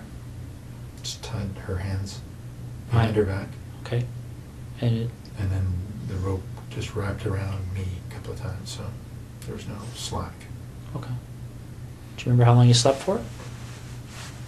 Not long, maybe a couple hours. Do you know if she slept? I don't know. Okay. So you wake up and... And it wasn't, we were up and down, up and down. So it wasn't 2 hours straight, it was 2 hours in bed, but there wasn't much sleep, just lying there probably. So you get up from that, and what happens next?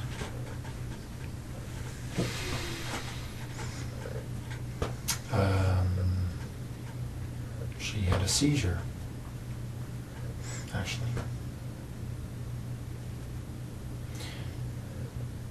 She felt it coming on, and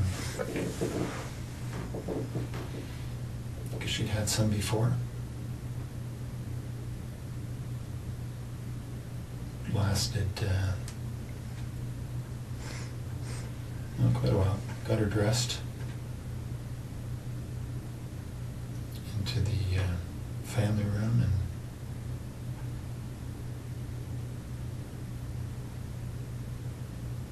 anyway, she recovered. She got obviously stress, but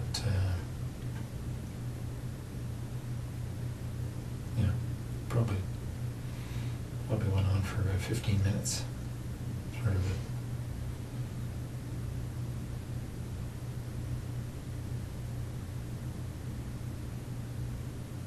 So, Yeah.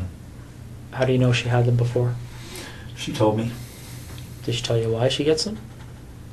Well, she suggested it was stress.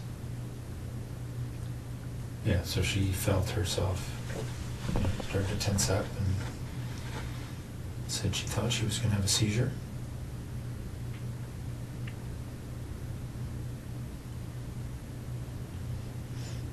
So it was convulsions is what she was having. Okay. So she recovered from that? Yep, I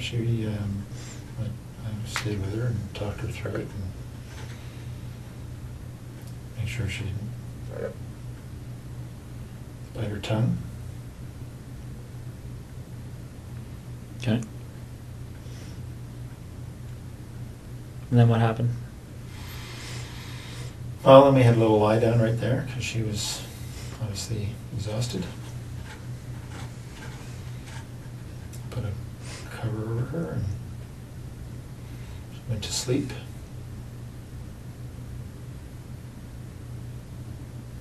Wait for an hour or so. And I had told her earlier that before I let her go, I wanted to take some pictures of her in her underwear. And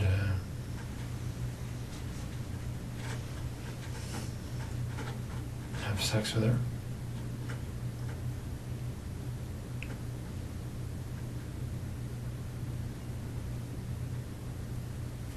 So after she'd had a rest for an hour or so, I had her put on a number of different outfits she had. I'm sorry? Put on a number, pairs, panties, bra that she had, that Okay. I'd taken from the house. So she put those on and I took pictures. Okay. Are you in any of these pictures? Yep. What kind of images are you in?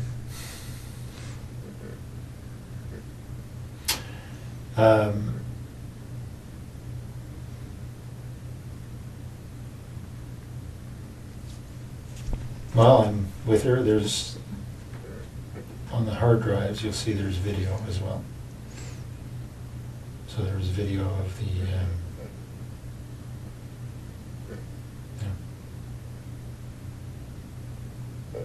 almost 4 hours, I guess.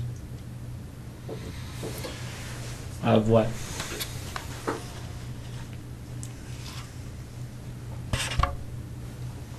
Well, of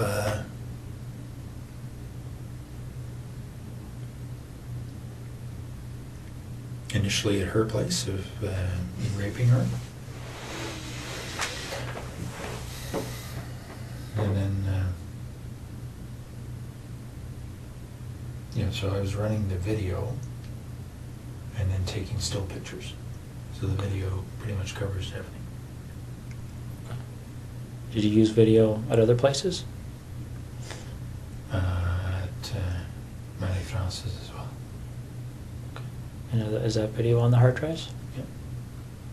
Same type of activity? Yep. Okay. Well, I didn't have her put on any stuff.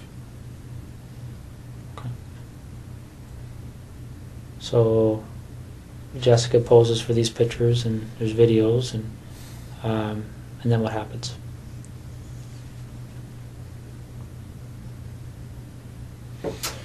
Then I got her dressed because she thought she was leaving.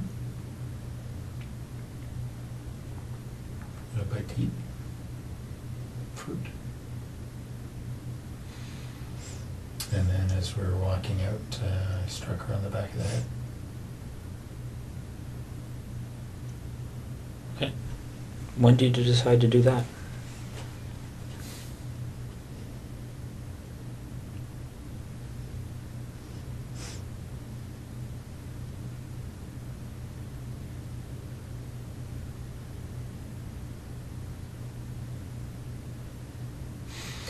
Well, I was pretty sure that I wasn't going to let her leave, but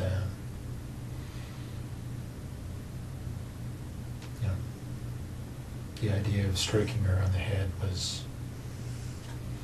developed in the afternoon.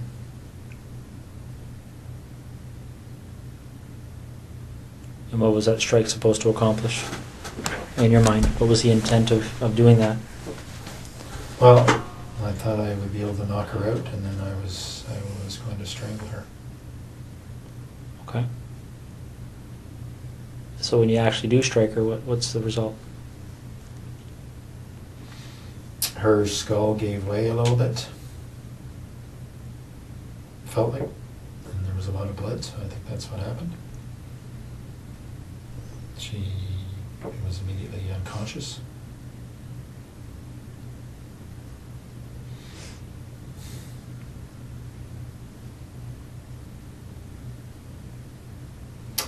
And then I strangled her. How'd you strangle her? The same rope. Just put her on her neck Okay. while she was unconscious.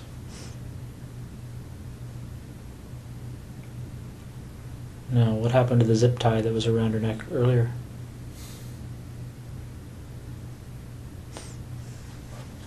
I took it off.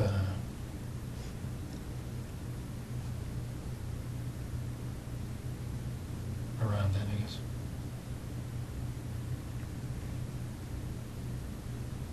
Did you take it off before you put the rope around her neck, or after, or do you remember? After she was dead. Oh, okay. So the zip tie was around her neck while you used the rope? Mm-hmm. Okay. Did you leave the rope around her neck? No. Okay. And how did you know she was dead?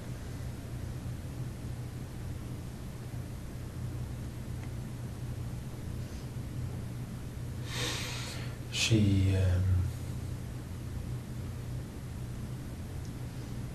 well, her body stopped moving.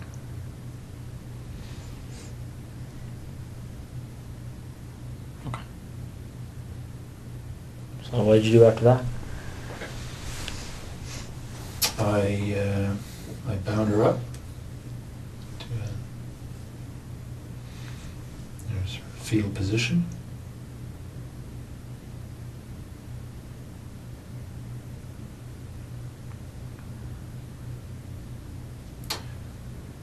And cleaned up the floor.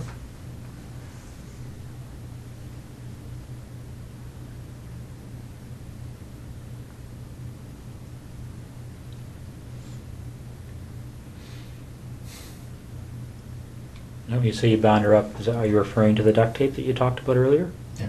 Okay. So then what did you do?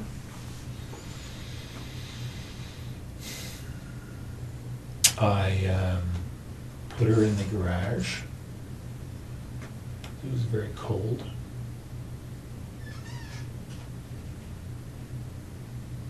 And then I went into the base.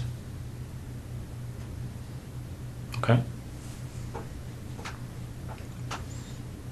Why'd you go to the base? Pardon me? Why'd you go to the base? Because I was flying early the next morning. Okay. So what time did you leave to go to the base? Well, I told you about between 9 and 10 or so. On the Friday night? Yep. Okay. So you fly, and Then I drove home to Ottawa. so which night would you? Saturday night. So you land, and what time are you landing? 6:30. Okay. Saturday night. Did you go by the house in Tweed on your way to Ottawa? Or? No. So you drove straight home to Yeah. Ottawa? What time did you get there at? Do you remember? Sometime before midnight. I can't quite remember, but I think I went into the office first, did some work. So I think I got home to Ottawa just before midnight, something like that. I think. Not sure. I slept for a little bit at the Tim Hortons in Brockville. So it might be later. I honestly can't remember when I got to Ottawa, but Okay. yeah, midnight-ish, Saturday. Mm-hmm.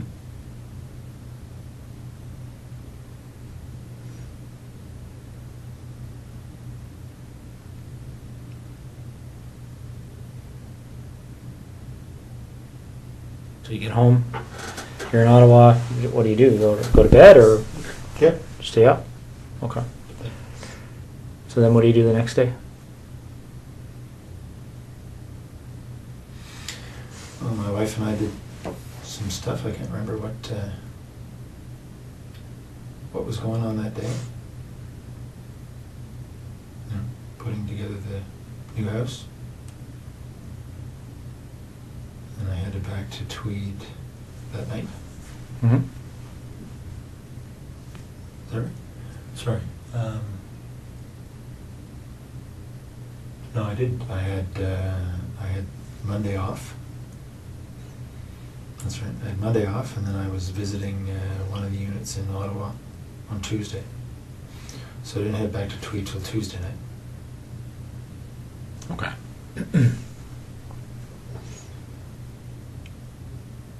So you get back to Tweed, and what happens next? I took Jessica's body to that spot.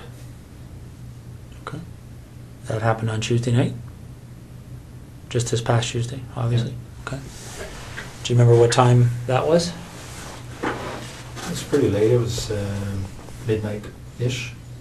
I'd say between midnight and 1 on Wednesday morning. Okay.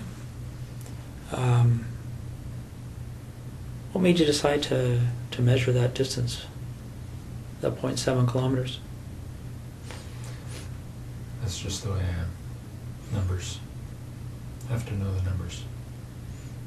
Okay. And how did you leave her? I just left her tucked behind a fairly large rock. Okay. Is that duct tape still on her? Mm-hmm.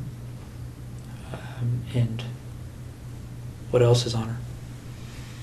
A couple of towels wrapped around her head, and the top and pants. She was wearing jeans. Okay. Did you ever go back there? No. Right.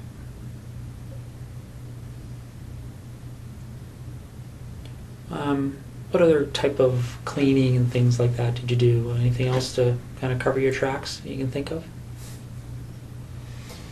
I vacuumed the house and I wiped the floor, washed the floor. Okay.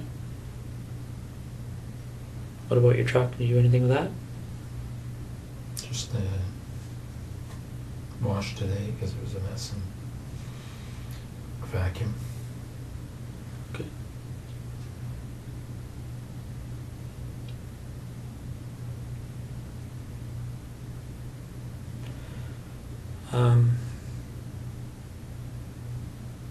So Marie Franz, when did it first occur to you to go to her house?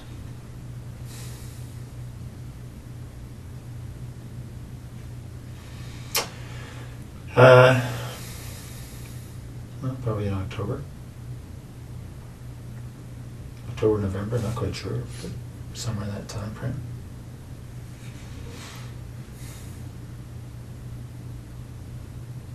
And do you remember why you thought to do that?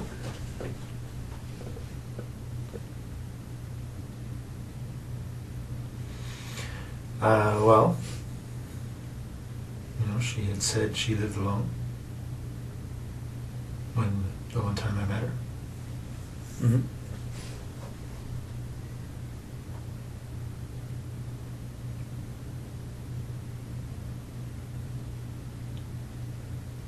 Yeah. Okay. Just trying to understand why her versus the dozens of other women you probably come across on a daily basis.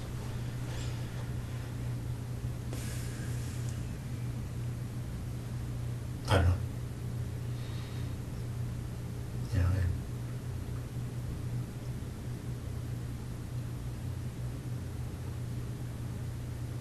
I went out there when she wasn't home just to see where she lived. And When did you do that? a couple of nights before. How did you know her address? There's a nominal roll for the base. Okay. So when you go out there a couple of nights before, do you remember what night that was when you were there first time? I don't, but it was within 2 or 3 nights, I think. Okay. Probably, well, no more than 4 anyway, something like that. And did you actually go into her house on that occasion, or did you? Okay. So what happened that night? How'd you get into her house? This window in the side of the basement, side window. Okay. And just to backstep a bit, how did you get to her house that first night you went there? I drove. What did you drive? I think I drove my truck. Okay. Finder. Do you remember where you parked it? Yep, I parked it. There's a bit of a division in the residential areas there. I parked it on another side, 600-700 meters away. Okay. So not on her street, on a different street? Do you remember what street you parked on? No, but it's actually might be the same street, but there's an interruption in the street where there's a construction zone. So there's a pathway in between. So I think it's probably the same street. Okay. So you go to her house, and when you went there that night, did you know that she was away? I'm not sure if I knew entirely, but I think I thought she was away. Okay. Is that based on her schedule, or how would you know that? Well, because I fly with a squadron, I have access to the schedule, and Okay. it's a slightly different schedule she has, but that's probably how I know. You don't know for sure? I think that's probably how I know. Okay. So you go to her house, Mhm. and what do you do that night, the first night? I looked around and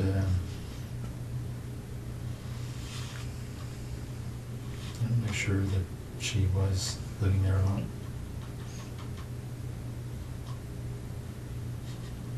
And I'm sorry, did you say, I can't remember if you said, how did you get in? Same way. It's about side basement window. Side basement window? Okay. Do you remember what kind of window it is? Like what made it, Well, I just noticed it was, noticed the flashlight, I could see that it was not locked. It had been opened slightly. So I removed the screen, slid it open, went in. okay. So you go in and you're in her house, figuring out she lives alone, and do you do anything that night? Yeah, I was playing with her underwear. You mean playing with her underwear?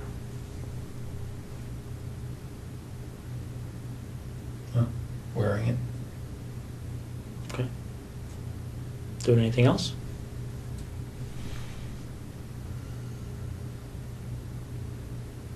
No, I didn't touch her stuff.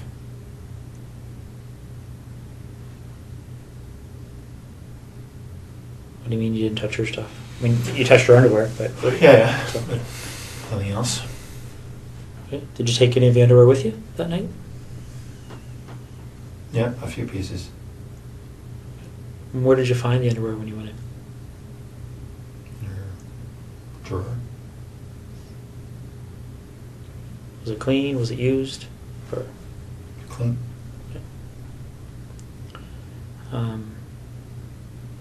anything else you can remember doing that evening that you... No. All right. So, after that first visit, did you return again before meeting up with her? No. Okay. So, which day did you go to her house when she was there? Well, the night before I went to Ottawa, so I think that was Monday night. All right. So let's walk through that. What time do you think you got there? About 11 or so, probably. 10:30, 11. Okay.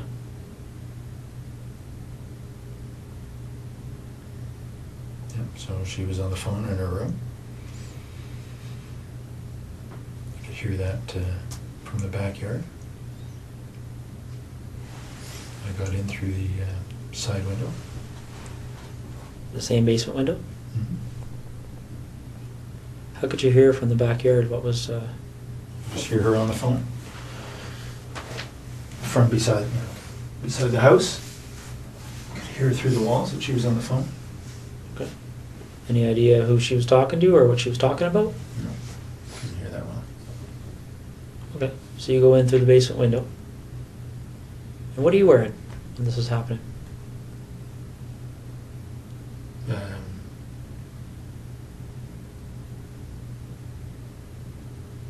sweatshirt and Dockers, I guess. And the 2 pieces on my head. Okay. And where are those 2 pieces now? Pieces that you wore on the head? They're probably in my bag, in my luggage bag in Edison in the bedroom. What does your luggage bag look like? It's a blue duffel bag type thing. It's right beside the bed. Okay. Is it the only blue duffel bag in your bedroom? Mm-hmm. And these pieces, what do they look like again? It's a blue headband. Okay. Standard blue, winter headband. And black skull cap type thing. Okay. Any insignias or anything on them? Yeah, there are, but I don't know what they are. Do you The know? blue headband has something stitched, a name of some sort stitched on it. And the skull cap has some sort of emblem, white emblem on the black. I don't know what it is. Are they like sports emblems or company emblems or? It's the manufacturer's. Okay. Anything else in that blue duffel bag? I don't think so. Is it full of things other than? Just my clothes. Okay.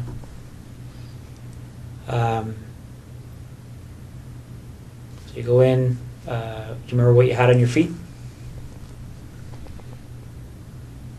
In the house there? When you went to Marie France's house? No, I don't. Probably running shoes. There wasn't snow on the ground. So you go in and you're in the basement. And whereabouts in the basement are you? By the furnace. Okay. And what are you doing? What's your sort of plan at that point? I was waiting for her to go to bed. Okay. And how long did that take? Well, she didn't. Because then she came down looking for the cat. All right. And what happens next? Well, as I described, I subdued her. Gave her the flashlight.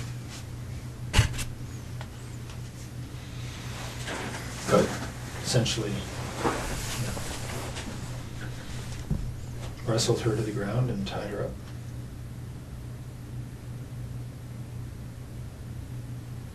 Okay. And what did you use to tie her up? Same rope, green rope. It's in tweed. Is it just green or like how long is this piece of rope? It's probably 20 feet. It's a boat rope. It's got some red specks in it, I think. Okay. Is there lots of ropes in tweed, or is this probably the only rope? No, this there are two lengths. 2 lengths of the same green rope? And were they both used? Well, I only ever had one with me, so I don't know if I used the same piece both times or not, but only 2 lengths of rope. Okay. So you tie her up. How did you tie her up after you subdued her? Okay. And what is she wearing at that point? She wasn't wearing anything to start with. So when she came down to the basement, she had no clothes on? Mm-hmm. She had some sort of a shawl over her shoulder, Okay. which she immediately dropped when she saw me. Did she say anything when she saw you? She did. She called out, "You bastard." Okay. And then what happened? Then I subdued her as I described. By hitting her with that red flashlight? Mm-hmm. Okay. Although they were more glancing blows. Cut her skin, but weren't doing much else. Okay. She fell over, and then I subdued her. And she tripped. How did you tie her at that point? Like, I know you used the rope, but what did you tie her up like? Just told her to put her, I pulled her hands behind her back and just tied her wrists together. Okay. And then what happened after that? Then I took her upstairs.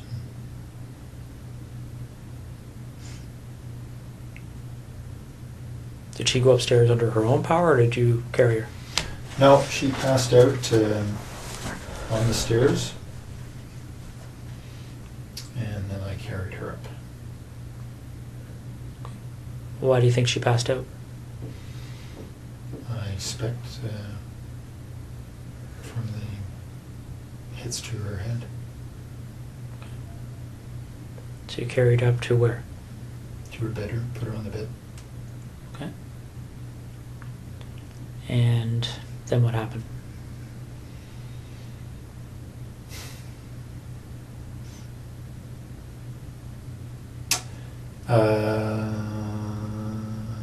Well, as I described, I think she's on the bed.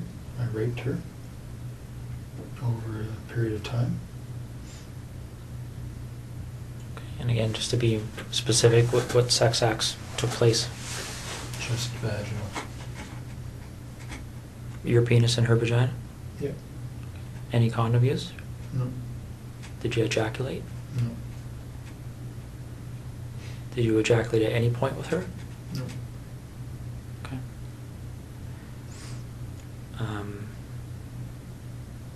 But just before I forget, I think I asked you, don't mean to bounce around on you here, Russ, but with Jessica, I asked you about ejaculation. You said you didn't at that point. When did you ejaculate with Jessica? The second time or third time that I had her for oral sex. And was that at her residence or yours? Hers. Okay. Any other times that you ejaculated with her? No. Okay. When you ejaculated with Jessica, did you use anything to clean up, or? No. No? What happened to the ejaculate? She swallowed it. So getting back to Marie France, it's just straight vaginal sex, no condom, no ejaculation. Is that right? Yeah. Okay. How long does that go for? Like, how long were you engaged in that activity? Well, hour and a half, 2 hours, I guess. Okay. And then what happens next? Well, as I described, I suffocated her using duct tape.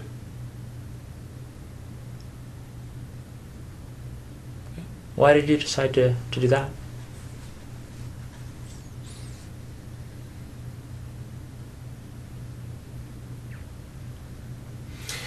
Well, again, because of the pictures. As I described to you, it would have. It was going to be a pretty straight line back to Tweed. Okay. But why did you decide to use that method versus something else?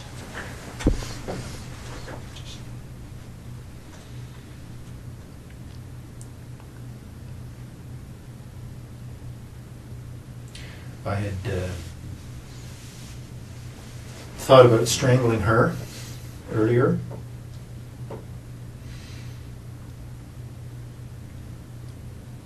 That's on the video. What is?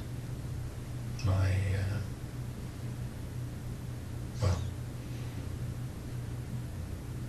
it was a short-lived attempt because she struggled quite a bit.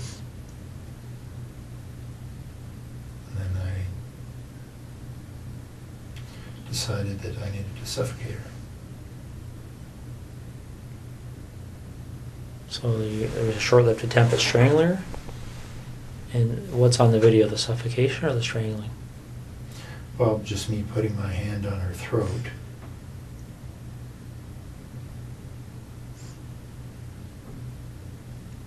And then her responding. Yeah.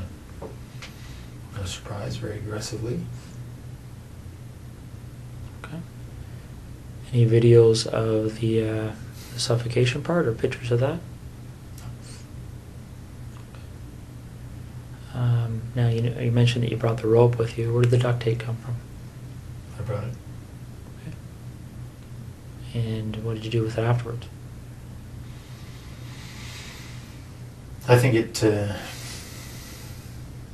stayed in tweed. What color of duct tape are we talking about? I know it comes in a variety of colors, but Gray. gray.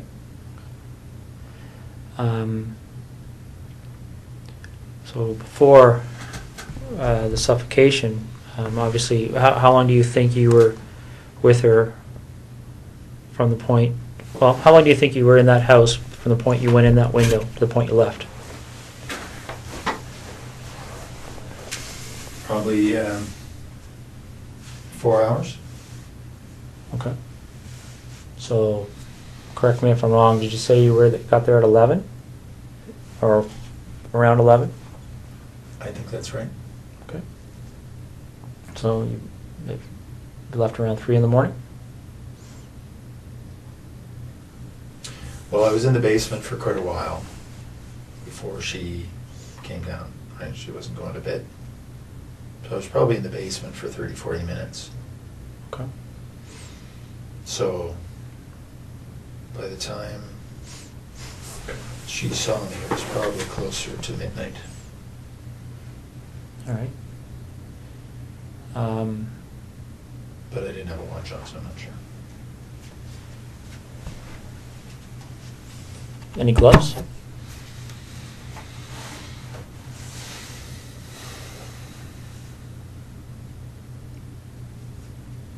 I don't think so. Did you wear gloves with Jessica? Only to get in the house.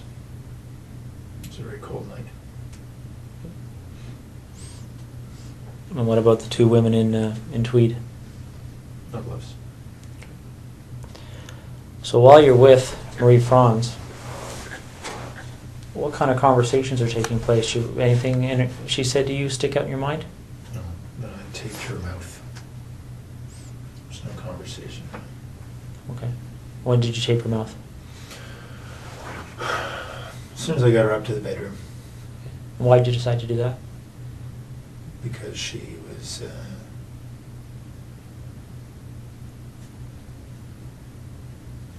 quite aggressive. In what way? I was confident she would have screamed given the chance. What way But was she did initially, Did she? Okay. in the basement. So in what way was she aggressive? Well, just in, when she discovered me, she was very vocal, screamed quite a bit, until I'd subdued her, so I expected she would scream again, given the chance. Okay. Do you remember how you left her residence? Back door. Patio door. Okay. Did you take anything with you that night? Some of her underwear. Anything else? No. All right. Did you do anything else to try and cover your tracks with Marie Franz?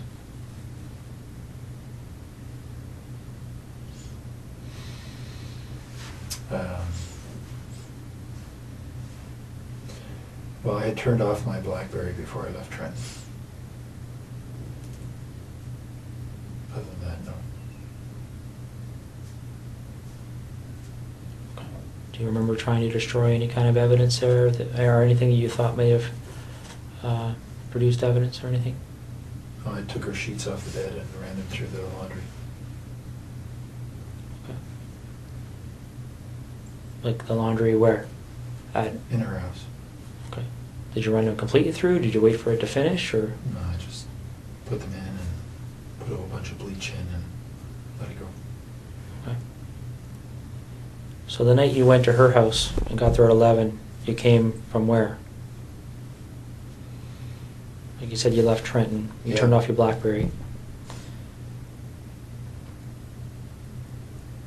You talking about the base, or are you talking about where did you leave to go to her house? Well, no, I just turned off my BlackBerry before I left the Trenton area. I would have left from the base after work. All right. When did you what time do you think you turned your BlackBerry off? Well, it's only a half-hour drive to Brighton, so you know, probably in the 9:30 range. Okay. Do you remember what time you would have turned it back on? And I was back on the 401 heading to Ottawa the next morning. What time would that have been? So 6 plus or minus 30 minutes. Okay. So you leave her house 3-ish. No, I think it was later than that. So the 4 hours obviously was. I think I went in about 11. Was in the basement for quite a while. Probably left her house closer to 4:30, somewhere there. Okay. And where do you go? I drove to Ottawa. Straight to Ottawa? Yeah. Did you go by your house in Tweed or anything, or did you just go straight? No. Remember what route you took? Yeah. 401, but from her place, I think I went straight north on whatever the road is that goes straight through Brighton up to the 401, hit the 401 and headed east. Okay. And so you're going to, what's the meeting you're having that day in Ottawa? Remind me. It's a meeting on the C-17 acquisition project. Okay. And who ran that meeting? The project manager, Miss Sue Hale. Okay. Is that the only meeting around that time period you would have went to on that issue with Sue Hale? Hmm? There wasn't like a weekly meeting or anything like that? Okay. No, this is sort of a quarterly. All right. So the night this happened, where did you park that night? As I said, across the gravel little roadway, it's probably the same road. Okay. Similar location to the first night? Yep. All right. Same vehicle?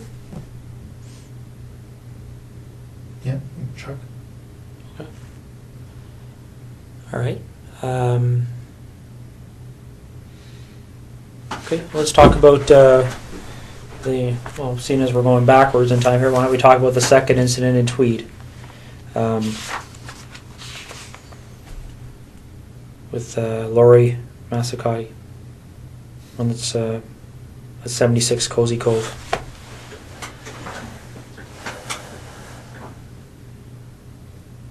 How did you decide on her?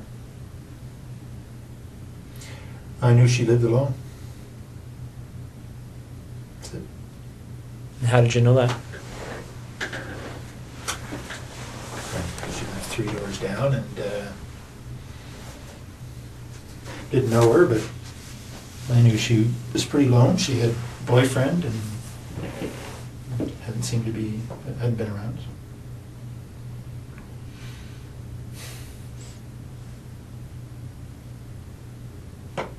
You know, looked in the window and she was alone. So she had a boyfriend, but he wasn't It too frequent? Okay. Well, he was. She told me that they were fighting, so that's why he hadn't been there. Okay. So,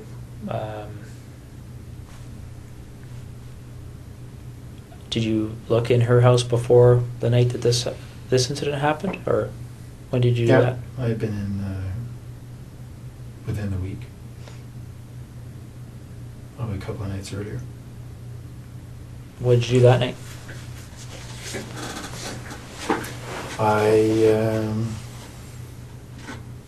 looked around to see if there are any permanent signs of her boyfriend, I guess. Took one or two pieces of her underwear.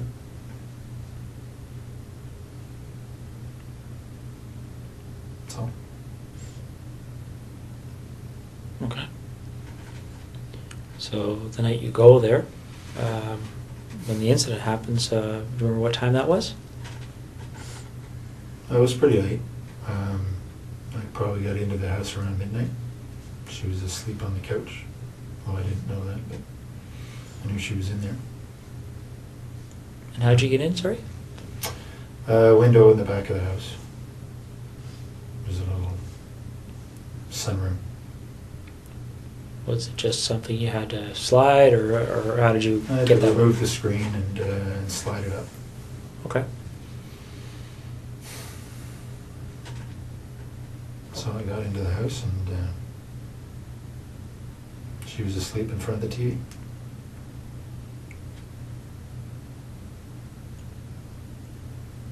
Wearing anything on your face that night? Yeah, same things.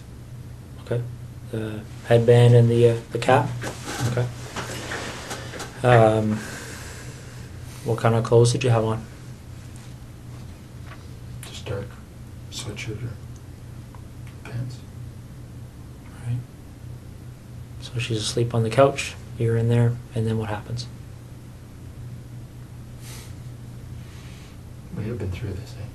I know. I struck her with the flashlight, thinking it would knock her out. It didn't. We struggled. I subdued her. Took some pictures. Left. It's probably in the house about 2.5 hours. It's a pretty short description for 2.5 hours. Well, yeah, we talked. I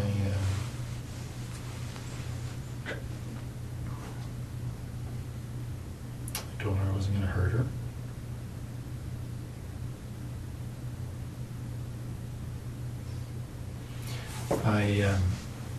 I told her that there were other guys in the house robbing her. My job was just to control her.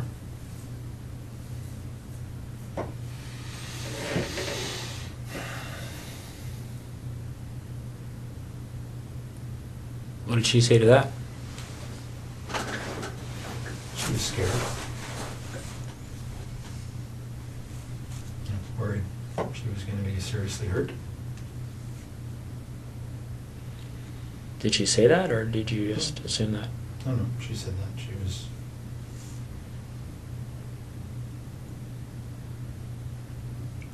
was worried she was going to be killed. I said, I'm not going to kill him. What did you do with, you said you took pictures of her. Clothed, unclothed? Both. Clothed initially and then unclothed. Are you in any of those pictures? I don't think so. You just took them of her? What kind of camera are you using, by the way? What, It's a digital Sony. you just have the one camera? Yeah. And the video camera. Also, they're two separate? Yeah. Some cameras take video, right? And where is the camera and the video camera? In Tweed. Is it the only camera and video camera in that house? Yep. Okay. All right. So you take pictures of her, and how do you end up leaving? Like you, I just told her to, I don't know, count or wait for a number of minutes before before she called the police. Okay. And did you leave immediately, or did you stay there for a while, Oh, no, I left. see what she was going to do, or? I left. Okay. And where do you go? Home. Straight home? Mhm. Okay. Did you wait to see if the police showed up or anything, or? No. Well, I mean, it's, So what did you do when you got a home? couple hundred feet. I went to sleep. Okay. And what did you do the next day? Went to work, normal time. Okay. A couple hours later.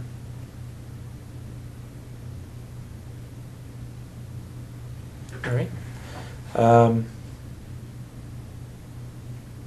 Do you remember how her clothing was removed?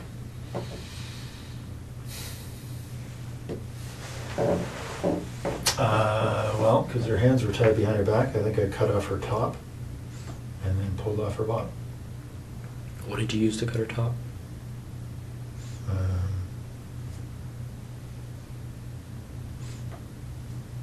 I can't remember if it was a knife or like a folding X-Acto knife or Leatherman or one of the two.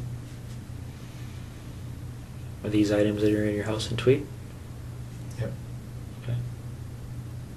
Was there ever any other time you used a knife to cut off clothing or anything else? Do you remember? I cut off Jessica's top with a knife, so her hands were tied behind her back. That's all. Okay. And where's that knife? Which knife did you use that time? That was the Leatherman. That was leather? Tweed. Is it the only Leatherman in Tweed? Mm-hmm. Okay. So on the 16th of September, when you went in that night, was that the first time you'd been in her house? Yep. Okay. And why her? Just because I'd seen her and she was cute. That's it. Okay. So there was no... you didn't go into her house before that night? No. All right. So you go in, and how'd you get into her house? Side window. The was not locked. Cut the screen, slid the window, crawled in. Okay. And what you wearing? Same. Sweatshirt, dark pants. The same hat and... Mm-hmm. Okay. And where do you find... In bed, asleep. Okay. And what do you do? Stood over her for a while and I hit her on the left side of her head just with my hand. Just woke her up. We struggled.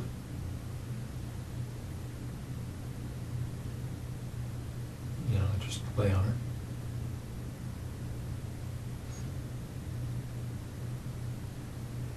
And very much like I described a little bit ago, took off her, pulled her top down, and took off her pants, took some pictures, left. Do you remember her saying anything to you? Yes. What did she say to you? All kinds of things. You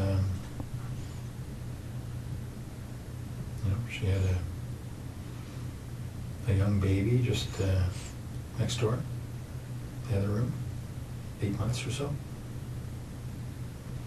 Was obviously concerned about the baby. Concerned for herself. I assured her I was not going to hurt her. Physically, anyway.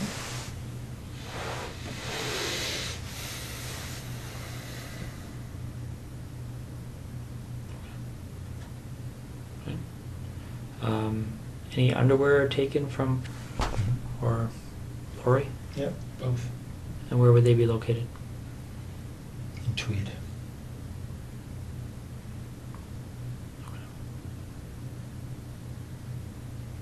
And why are they in Tweed as opposed to Marie Franz and Jessica's underwear?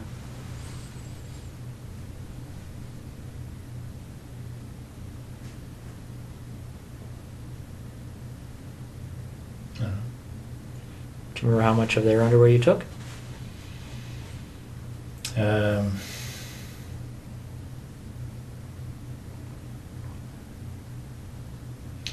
Not very much from Lori. Did they know that you took their underwear? I don't know. You didn't discuss it with them or anything?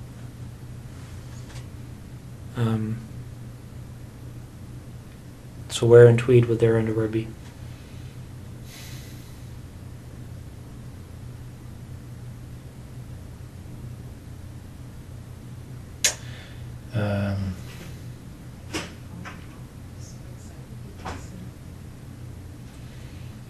In the there's a laundry room area, Okay. just between the house and the garage. Right?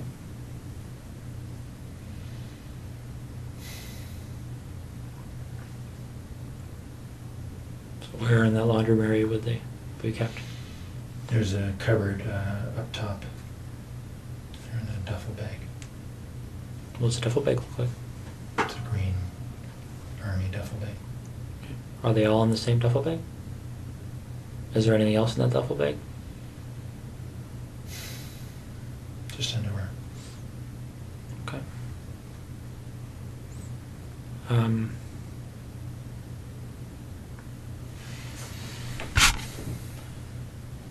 When these pictures are looked at, you talked about being in Marie Franz's underwear on the first night you went in. Did you take photographs of that? Yep. What about anybody else's underwear? Yep. Photos. Of you in their underwear? Mm-hmm. And where were those photos taken?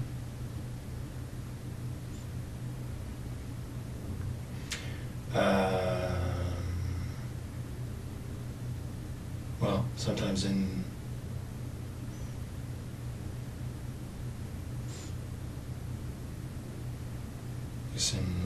Marie France's case, in her house. The others in my house. In Tweed? Mm-hmm. So is this a matter you would take the underwear, go back, and then at some point put the underwear on and take pictures? What about Jessica's underwear?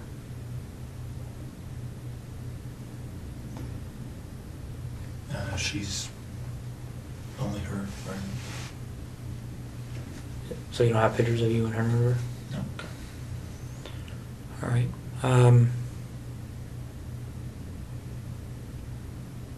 Okay.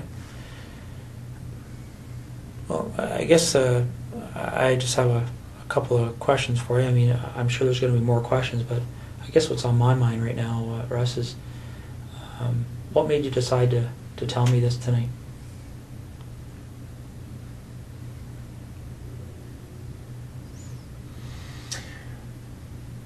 Mostly to make my wife's life easier.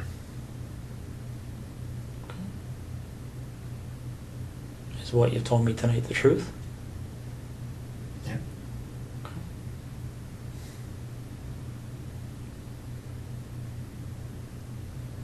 How do you feel about what you've done?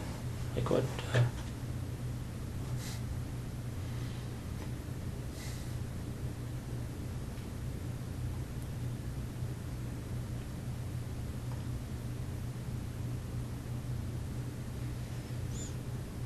Disappointed.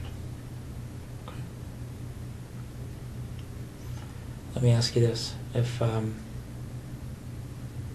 this didn't come to the point it's at right now, if for whatever reason you didn't end up on our radar, so to speak, do you think it would have happened again?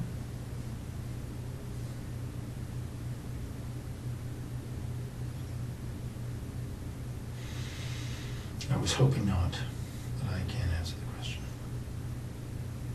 Okay. Not too much here, Russ, just a few details that I wanted to cover off. Specifically dealing with Marie France. In the basement of her house, there's a hole in the drywall. Do you recall how that happened? Whereabouts? I don't know specifically, but it's downstairs. I don't remember that, no. Okay. Do you remember doing anything with her in the basement where you may have used some clothing or something to secure her? Yeah, I tied her up against one of the poles in the basement initially. I went outside and put the screen back on and secured the window. Okay. While she was tied to the pole? Yep. And what was your thinking behind doing that at that point? Just to cover up how I'd come in. Okay. Now, by the time she's tied to that pole, is that in the very initial few minutes kind of thing of the confrontation, or? That was shortly after I'd subdued her and tied her up, yes. Okay. Does she have the duct tape on her mouth yet?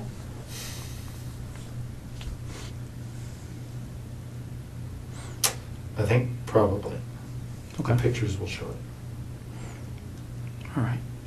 Now, in the upstairs bathroom, by her bedroom, there's looks like something's occurred in there. Do you remember that? Yep. What happened there? She had passed out on the bed, and I had gone to look out the front window, see if anybody was coming. And she got up and closed the bedroom door and raced into the bathroom trying to get somebody's attention. But her mouth was taped and her hands were tied. Okay. What did you do as a result of that? Well, I just got in and subdued her again and got her back into the bedroom. Didn't do anything, just regain control of her. Okay.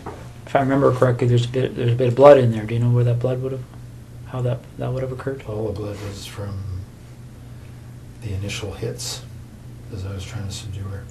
Okay. Her skin breaking with the blows to her head. Okay. Do you recall blood being in the bathroom? No, actually, I didn't have the light on in there, but it doesn't surprise me. Okay. There's a pair of underwear and some socks on the floor of that bathroom that belonged to her. Do you remember how they got there? Do you remember seeing them? See them. Okay. What do you recall doing to her breasts? It's pretty clear that there was something happened to her breasts. Do you remember what that might have been? No, I certainly touched her breasts. I didn't do anything to hurt them. I remember that. No. Okay. All right. Well, Russ. Now, when I suffocated her, she was on her front, so may have been something there. But What do you mean? well, she was lying on the floor in the bedroom as I suffocated her, and obviously struggled. May have been in there that something happened, but I didn't do anything specific to her breasts. Okay. So when you suffocated her, that's when you had the duct tape over her mouth and nose, Mhm. and that's on the floor. Yep. And then what happens after that? Well, she died, and I then took the duct tape off her head and put her on the bed and covered her up with duvet. Okay. And what was your thinking behind doing that?